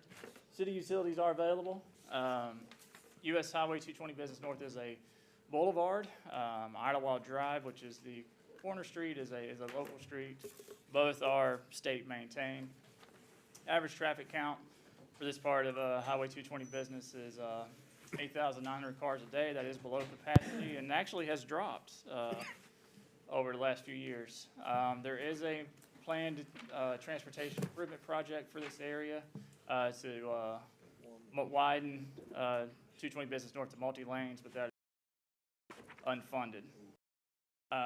Looking at surrounding land uses, to the north we have the Randolph Memorial Park Cemetery. South is vacant commercial land, east residential, and west industrial. What you see on this zoning map and the subject properties highlighted in blue. And then zooming in a little closer, you can see a lot of purple industrial and some yellow residential. This is an aerial view of the area. Utility map showing utilities available on both streets. This is a aerial view of the lot. So it is paved from a prior development, and is a corner lot.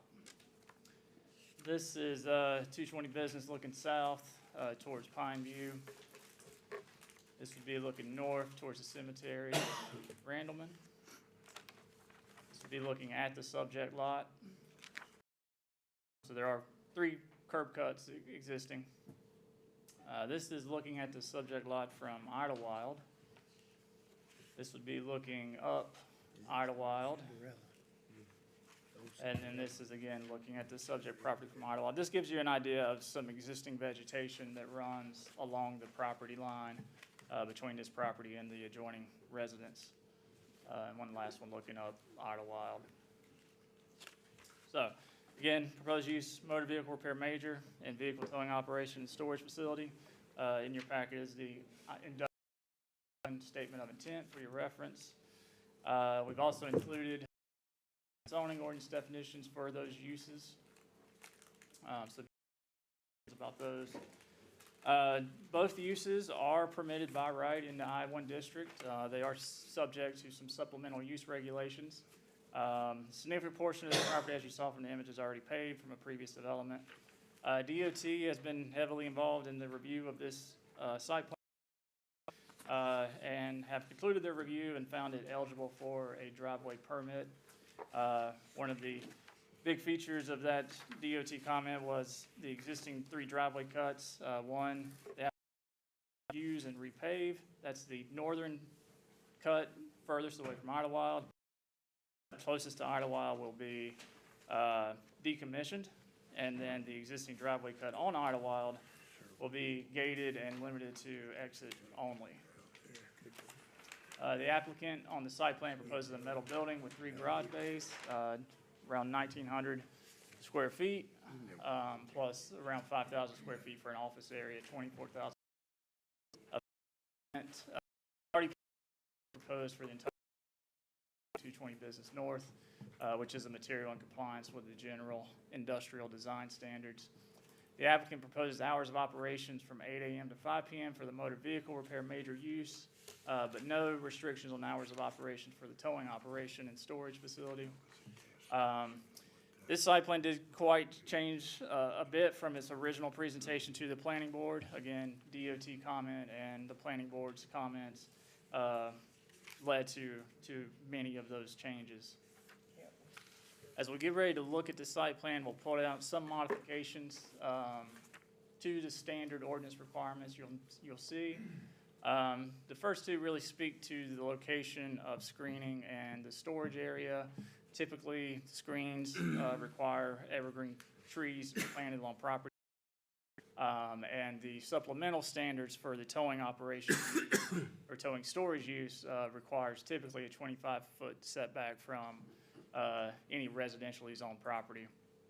You'll also notice that the front yard landscaping area is not quite as wide as the ordinance typically requires in some areas. However, the applicant does intend to plant the required number of landscaping to meet this ordinance standard. And one additional standard that exceeds the ordinance requirements would be those hours of operations for the motor vehicle repair use. Here is the site plan. I think you'll have the bigger versions at your places. This is zoomed in just to give some clarity. I will highlight some of those modifications, starting at the top and kind of going clockwise. You'll propose 6-foot along the northern and eastern property boundaries. That wooden fence would be compliant with screening standards for fencing. You will notice as you get to the southern part of the property, there is an existing creek, and the applicant proposes to set the fence off of that creek and preserve the existing landscaping to serve as a screening measure against the adjoining home. At the southern end, where the driveway connection to Idlewild, you'll see it is exit only and gated. Along 220 Business, you'll see the fence transitions from wood to chain link, so that is proposed to be a chain link fence with screening materials. You'll see the existing driveway that will be decommissioned. You'll see an area reserved for the front yard landscaping that's outside of the DOT site distance triangles. And then getting back to the north, you'll see the existing driveway cut proposed to be repaved and utilized for entry into the property. Parking-wise, the site plan is compliant based on the intended uses and number of employees. Moving to the building elevations, the front view is the side that will face 220 Business. The applicant does propose a fiber cement, or sometimes otherwise brand name is Hardy Plank siding for the side against 220 Business. The other three sides will be metal, and that is in compliance with the industrial design standards. So, to summarize, the proposed zoning conditions, uses again, motor vehicle repair major, vehicle towing operation storage facility. B, C, and D are standard, again, permitting requirement conditions. E speaks to the limits on hours of operation. F speaks to the required screen being installed. That would be the wood fence and the chain link fence along the street, and that existing vegetation used for screening be preserved and maintained. G would allow the applicant to switch from fiber cement siding to another permitted material, whether it be brick, stucco. If another material is more cost effective, it gives them that flexibility, as long as it does still comply with the industrial design standards. And H, standard condition for recording the memorandum of land use restrictions. Turning to the land development plan, consistency and reasonableness. The proposed land use map designates this property as commercial. It's located in a primary growth area.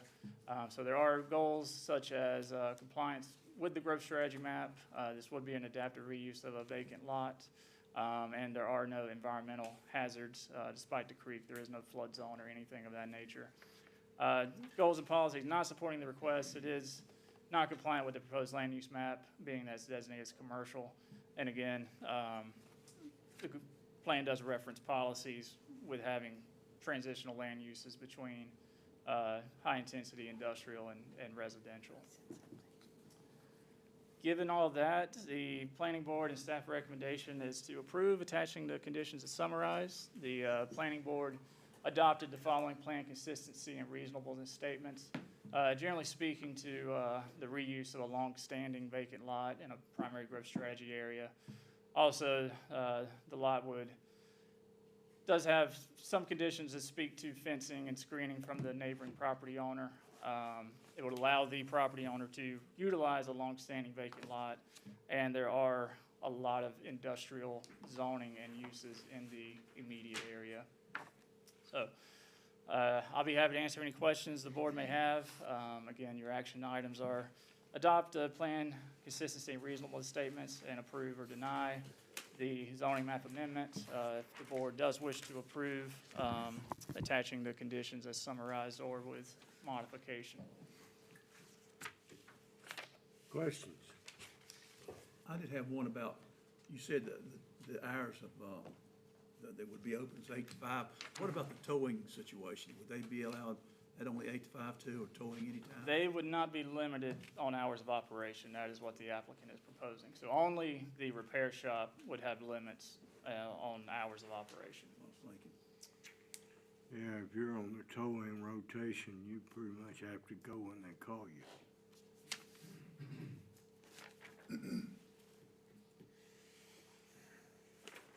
Just trying to, what was, brand was the little gas station that was there? Archdale. Was it Archdale Oil? I tried to go back with aerial photography all the way to the 80s, and I don't think it was still not there at that I point. can So it's been a long remember time. coming north better than coming back south. It was Archdale Oil, and my little Volkswagen would hold about $2 worth. That was a while back. But yeah, I'm pretty sure it was Archdale. And there was one over at Kentucky Fried Chicken, that wasn't Archdale. Right. All right, no questions of Justin? All right, is the applicant here? Would you like to speak? David, that's a funny question. You gonna speak for him? I'm gonna make it fast, because I got a feeling you're past your bedtime already. You know you don't want me telling you to sit down. I do not. I'm H.R. Gallimore with Remax Central Realty, and I'm representing the applicant on this request. I want to first say the staff did a great job in helping. We flipped this thing around. It's a small lot, guys. I'm surprised Walker remembered it was a fuel stop back in the day, but I know you I remember. was going that way, same reason you were.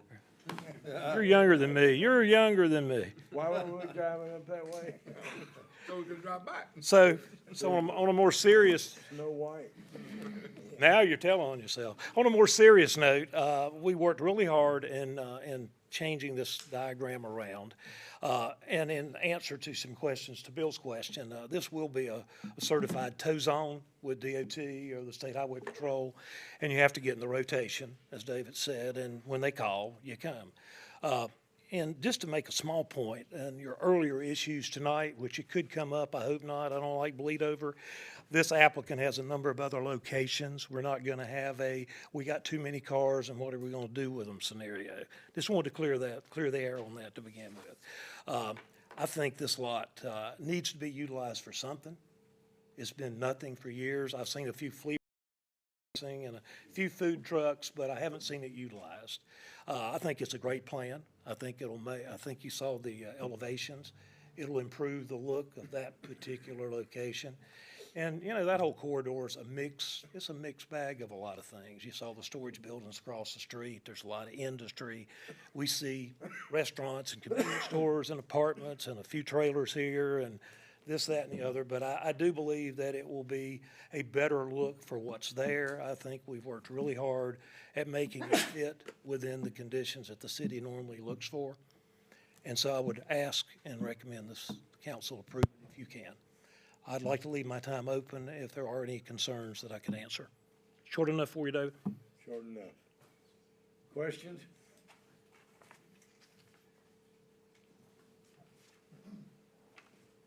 Well, you may. Or not for me to talk. I'm Phil Skeen. I think most of you know me. Thanks for seeing me tonight. I hadn't planned on saying anything, but you mentioned the ditch a while ago on the backside of that property. I'm thinking about runoff, because it is in proximity of Haskins Creek there. If there needs to be a retention or something put there, and I'm glad to hear it's not long-term. And that'll be a good thing, because we don't want that, we know that. But that's just a thought there. I don't know if anybody's looking at that. It's mentioned in your format there. Would be the dashed line that kind of crosses into the neighboring property and runs along the eastern property line of the subject property. I know back in the cemetery, it runs off pretty deep back in there, and there's a lot of water runs through there. Just, if you go on back in there, maybe, I'll say 100 yards, pretty good creeking in the banks have washed down and what have you. Just a curiosity thought, and make sure we keep our water and sewer clean. Hope to hear more about that. I forgot to sign this paper. It does say it's outside of the flood area. Okay, water runs south. Thank you. You know, I'm gonna rebuttal. I agree that water stormwater control is very important, always is, always will be. This is a 44/100 of an acre lot. When you look at what's already impervious here, there's very little left. And you can't go 100 yards deep on this one because it's not there. Wish it was, but it's a small lot. We're mainly utilizing what's here. What little's left, I don't think we're going to have an issue with that. Again, stormwater is important, and we should always, I know in some cities, Lord, Greensboro's terrible on stormwater control, and we may get there one day. I don't think this small 40, I know, but this 44/100 of an acre lot, I don't think will be your biggest violator.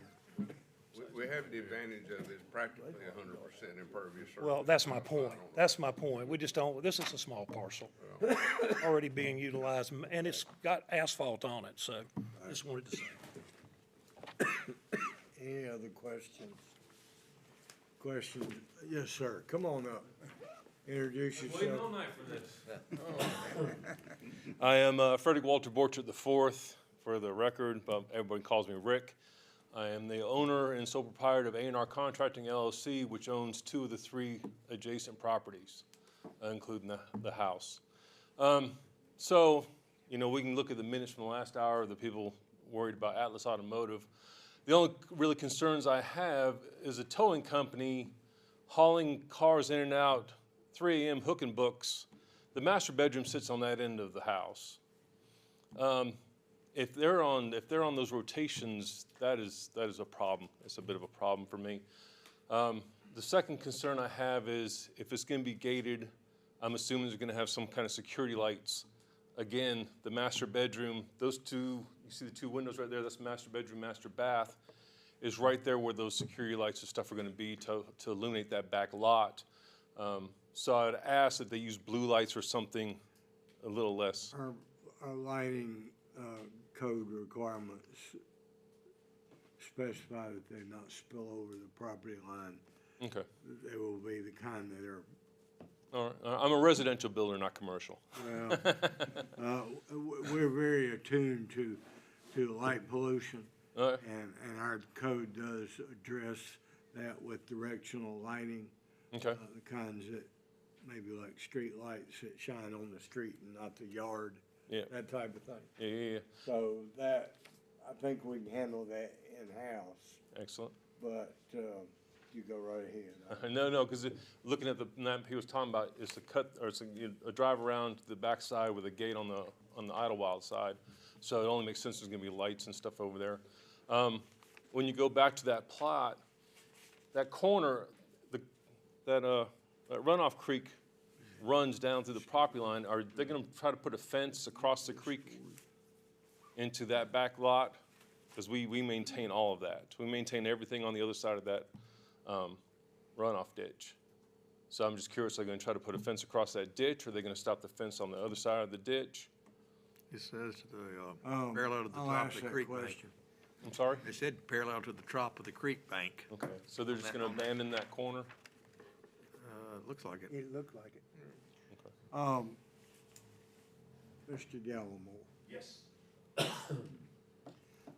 being a towing operation, is he gonna have a storage yard? There is a regulation, as I understand it, if your car is towed, there's like 72 hours and tell me the time. So he's gonna have to have some sort of yard. What's the requirement by the state that it be there for what period of time? There is no requirement from the state. Thank you for having me this evening. My name is Steve Wishon. Thank you, Mayor. Thank you, Board. I started my business in Asheboro in 1999, my car dealership. My car dealership has grown substantially thanks to a lot of hard work and a lot of blessings. It's been a great city to grow my business in. Thank you. Saying that, and about 7 years ago, to be able to handle the flow of business that I needed and the automobiles that I needed, I had to purchase a repair shop, Quality Auto Repair. So I purchased that 7 years ago. When I purchased that, I purchased the rotation that came with that, the Highway Patrol rotation and the 911 rotation for the city of Asheboro. So I had Zone 1. There's 4 towing zones in Randolph County, as you guys know. So I had Zone 1 when I purchased that. So I grew to Zone 4, which is down in the Franklinville area. So I bought a property down there, and we expanded to Zone 4 there. Now, I've also grown to Zone 2, which is in the Archdale area. So we've expanded our rotation to there. The only zone that I do not have in Randolph County right now is Zone 3, which is this is going to allow me to do that. Saying that and doing that, I can give you a great definition when you ask what a junk car is. I now own Highway 49 Auto Salvage, which used to be Richard's Auto Salvage. Oh, yeah. So I have 45 acres down Highway 49 that I can keep all the cars that I want to keep, 5,000 plus, and be legally able to do that. Those are classic parts cars. Yes, a lot of classic cars too. I still have a lot of classic cars. Yes, sir. Classic car belongs to me, junk car belongs to you. Yes, sir. And we do a lot of business there. So we know exactly, and the gentleman that was before that talked about 260, 262s, well, there's multiple other stages of that. As Mr. Bell will probably know, that we have to go through to get the rights to sell the cars and to get the rights to finish that process. And we know exactly how to do all that. We've done it multiple times. Will you have a storage lot on this property? I will have to have a temporary storage lot to hold here until we do the proper paperwork or until they're picked up from the insurance company. Yes, that will be a requirement for this location. How big? Do I know how to run it? cars? Yes, sir, I absolutely do. I'm sorry. How many cars you talking about? In this location, it shouldn't be, I mean, I only have a limited amount of space to begin with, to start with. We're probably talking, I probably couldn't fit 10 or 12 cars in this location. And we don't want to keep them there too long either. All hours of the day and night? I'm sorry? All hours of. Well, we're on a rotation, so, Yeah, Might that be doesn't 3 mean. o'clock in the morning. That doesn't mean that I have to probably come to this location at 3 o'clock in the morning. If I have this zone, I have my lot that I have in Zone 4, and I have my lot that I have in Zone 1. My lot in Zone 1 is at 1108 Clay Street, and my lot in Zone 4 is 1319 Nance in Franklinville. Used to be the tractor place that was for years and years. That's what I use now. So I have lots around this particular location that I can take cars to anywhere I want to. They don't have to be, I mean, I have to run my business right here, and I have to have this lot right here. But I could also, if I go to 3 o'clock in the morning and I have a rollback sitting at a driver's house, he can leave the vehicle on his rollback and bring it to this location during normal business hours if that would be an issue. But you gotta have a site. I do, yes, sir. Basic record and the yard. Yes, sir. In that zone. Yes, sir. To be on the rotation. Yes, sir. Now, what you do and go from there, you have every option in the world. There's plenty of options for me. I have plenty of places to go, yes. Are you saying that you would be amenable to possibly restricting hours of egress for that location? If that would be allowable by Highway Patrol, sometimes Highway Patrol is gonna, but I'm real close to Zone 1 and Zone 4. Again, if it's sitting on the rollback and your driver takes it home. It's gonna be there till the morning anyway, yes, sir. Well, I'm concerned about. I am also. I always want to be a great neighbor, of course. So what's the protocol? I mean, once you get on the lot, you can turn off all your lights and stuff, right? I'm sorry? Once you get your flatbed off the road and on the lot, you can turn off all your lights. Absolutely. 'Cause look at the way you're gonna come in from the high side. Yes. Turn around, right? And this is gonna be your storage on the back side. Yes. So you guys can shut off everything before they come to that first gate? Absolutely. And it probably wouldn't take 15 minutes to unload and be gone. And we're not talking 3 or 4 times a week at the most. That's a week, not 3 or 4 times a day. 3 or 4 times a week at the most. It's not all night, every night. I'm only on the rotation with the Highway Patrol, so I don't do much additional towing besides my rotation. So all I do is my rotation. It's not like I'm pulling all So out. when they call you. Yeah, but I'm not on like AAA or anything like that. You know, I'm only on. We're just trying to make sure. Absolutely, that yes, we sir. don't interfere with I want to be great neighbors, the yes. You're good. I was gonna ask them about the compressor and stuff. It looks like the compressor's always gonna be housed and enclosed on the backside. Yes, of it the will be, structure. on the roadside. Okay, excellent. Thank you. Thank you. Not haul back there, maybe in there and right in there or something like that. Any other questions? Well, that's what I was worried about too, was the towing, and it looks like they're gonna, so that's great. I think Mr. Wishon will be a good neighbor. I trust. I have for 26 years in this city, and I appreciate it. Okay.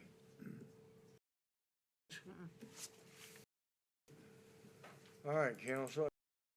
In the audience that wants. Hearing none, I will ask the council for their thoughts on this.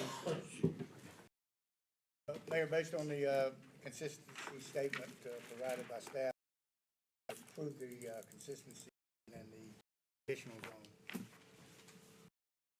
I have a motion by Mr. Bell to approve the consistency statement and to grant the zoning with what conditions? Would you say conditions? The conditional zoning request. Conditional zoning, okay. Do I have a second? Second, Mr. Burks. Discussion? All in favor, say aye. Aye. All opposed? Motion carries. Good neighbor. Thank you.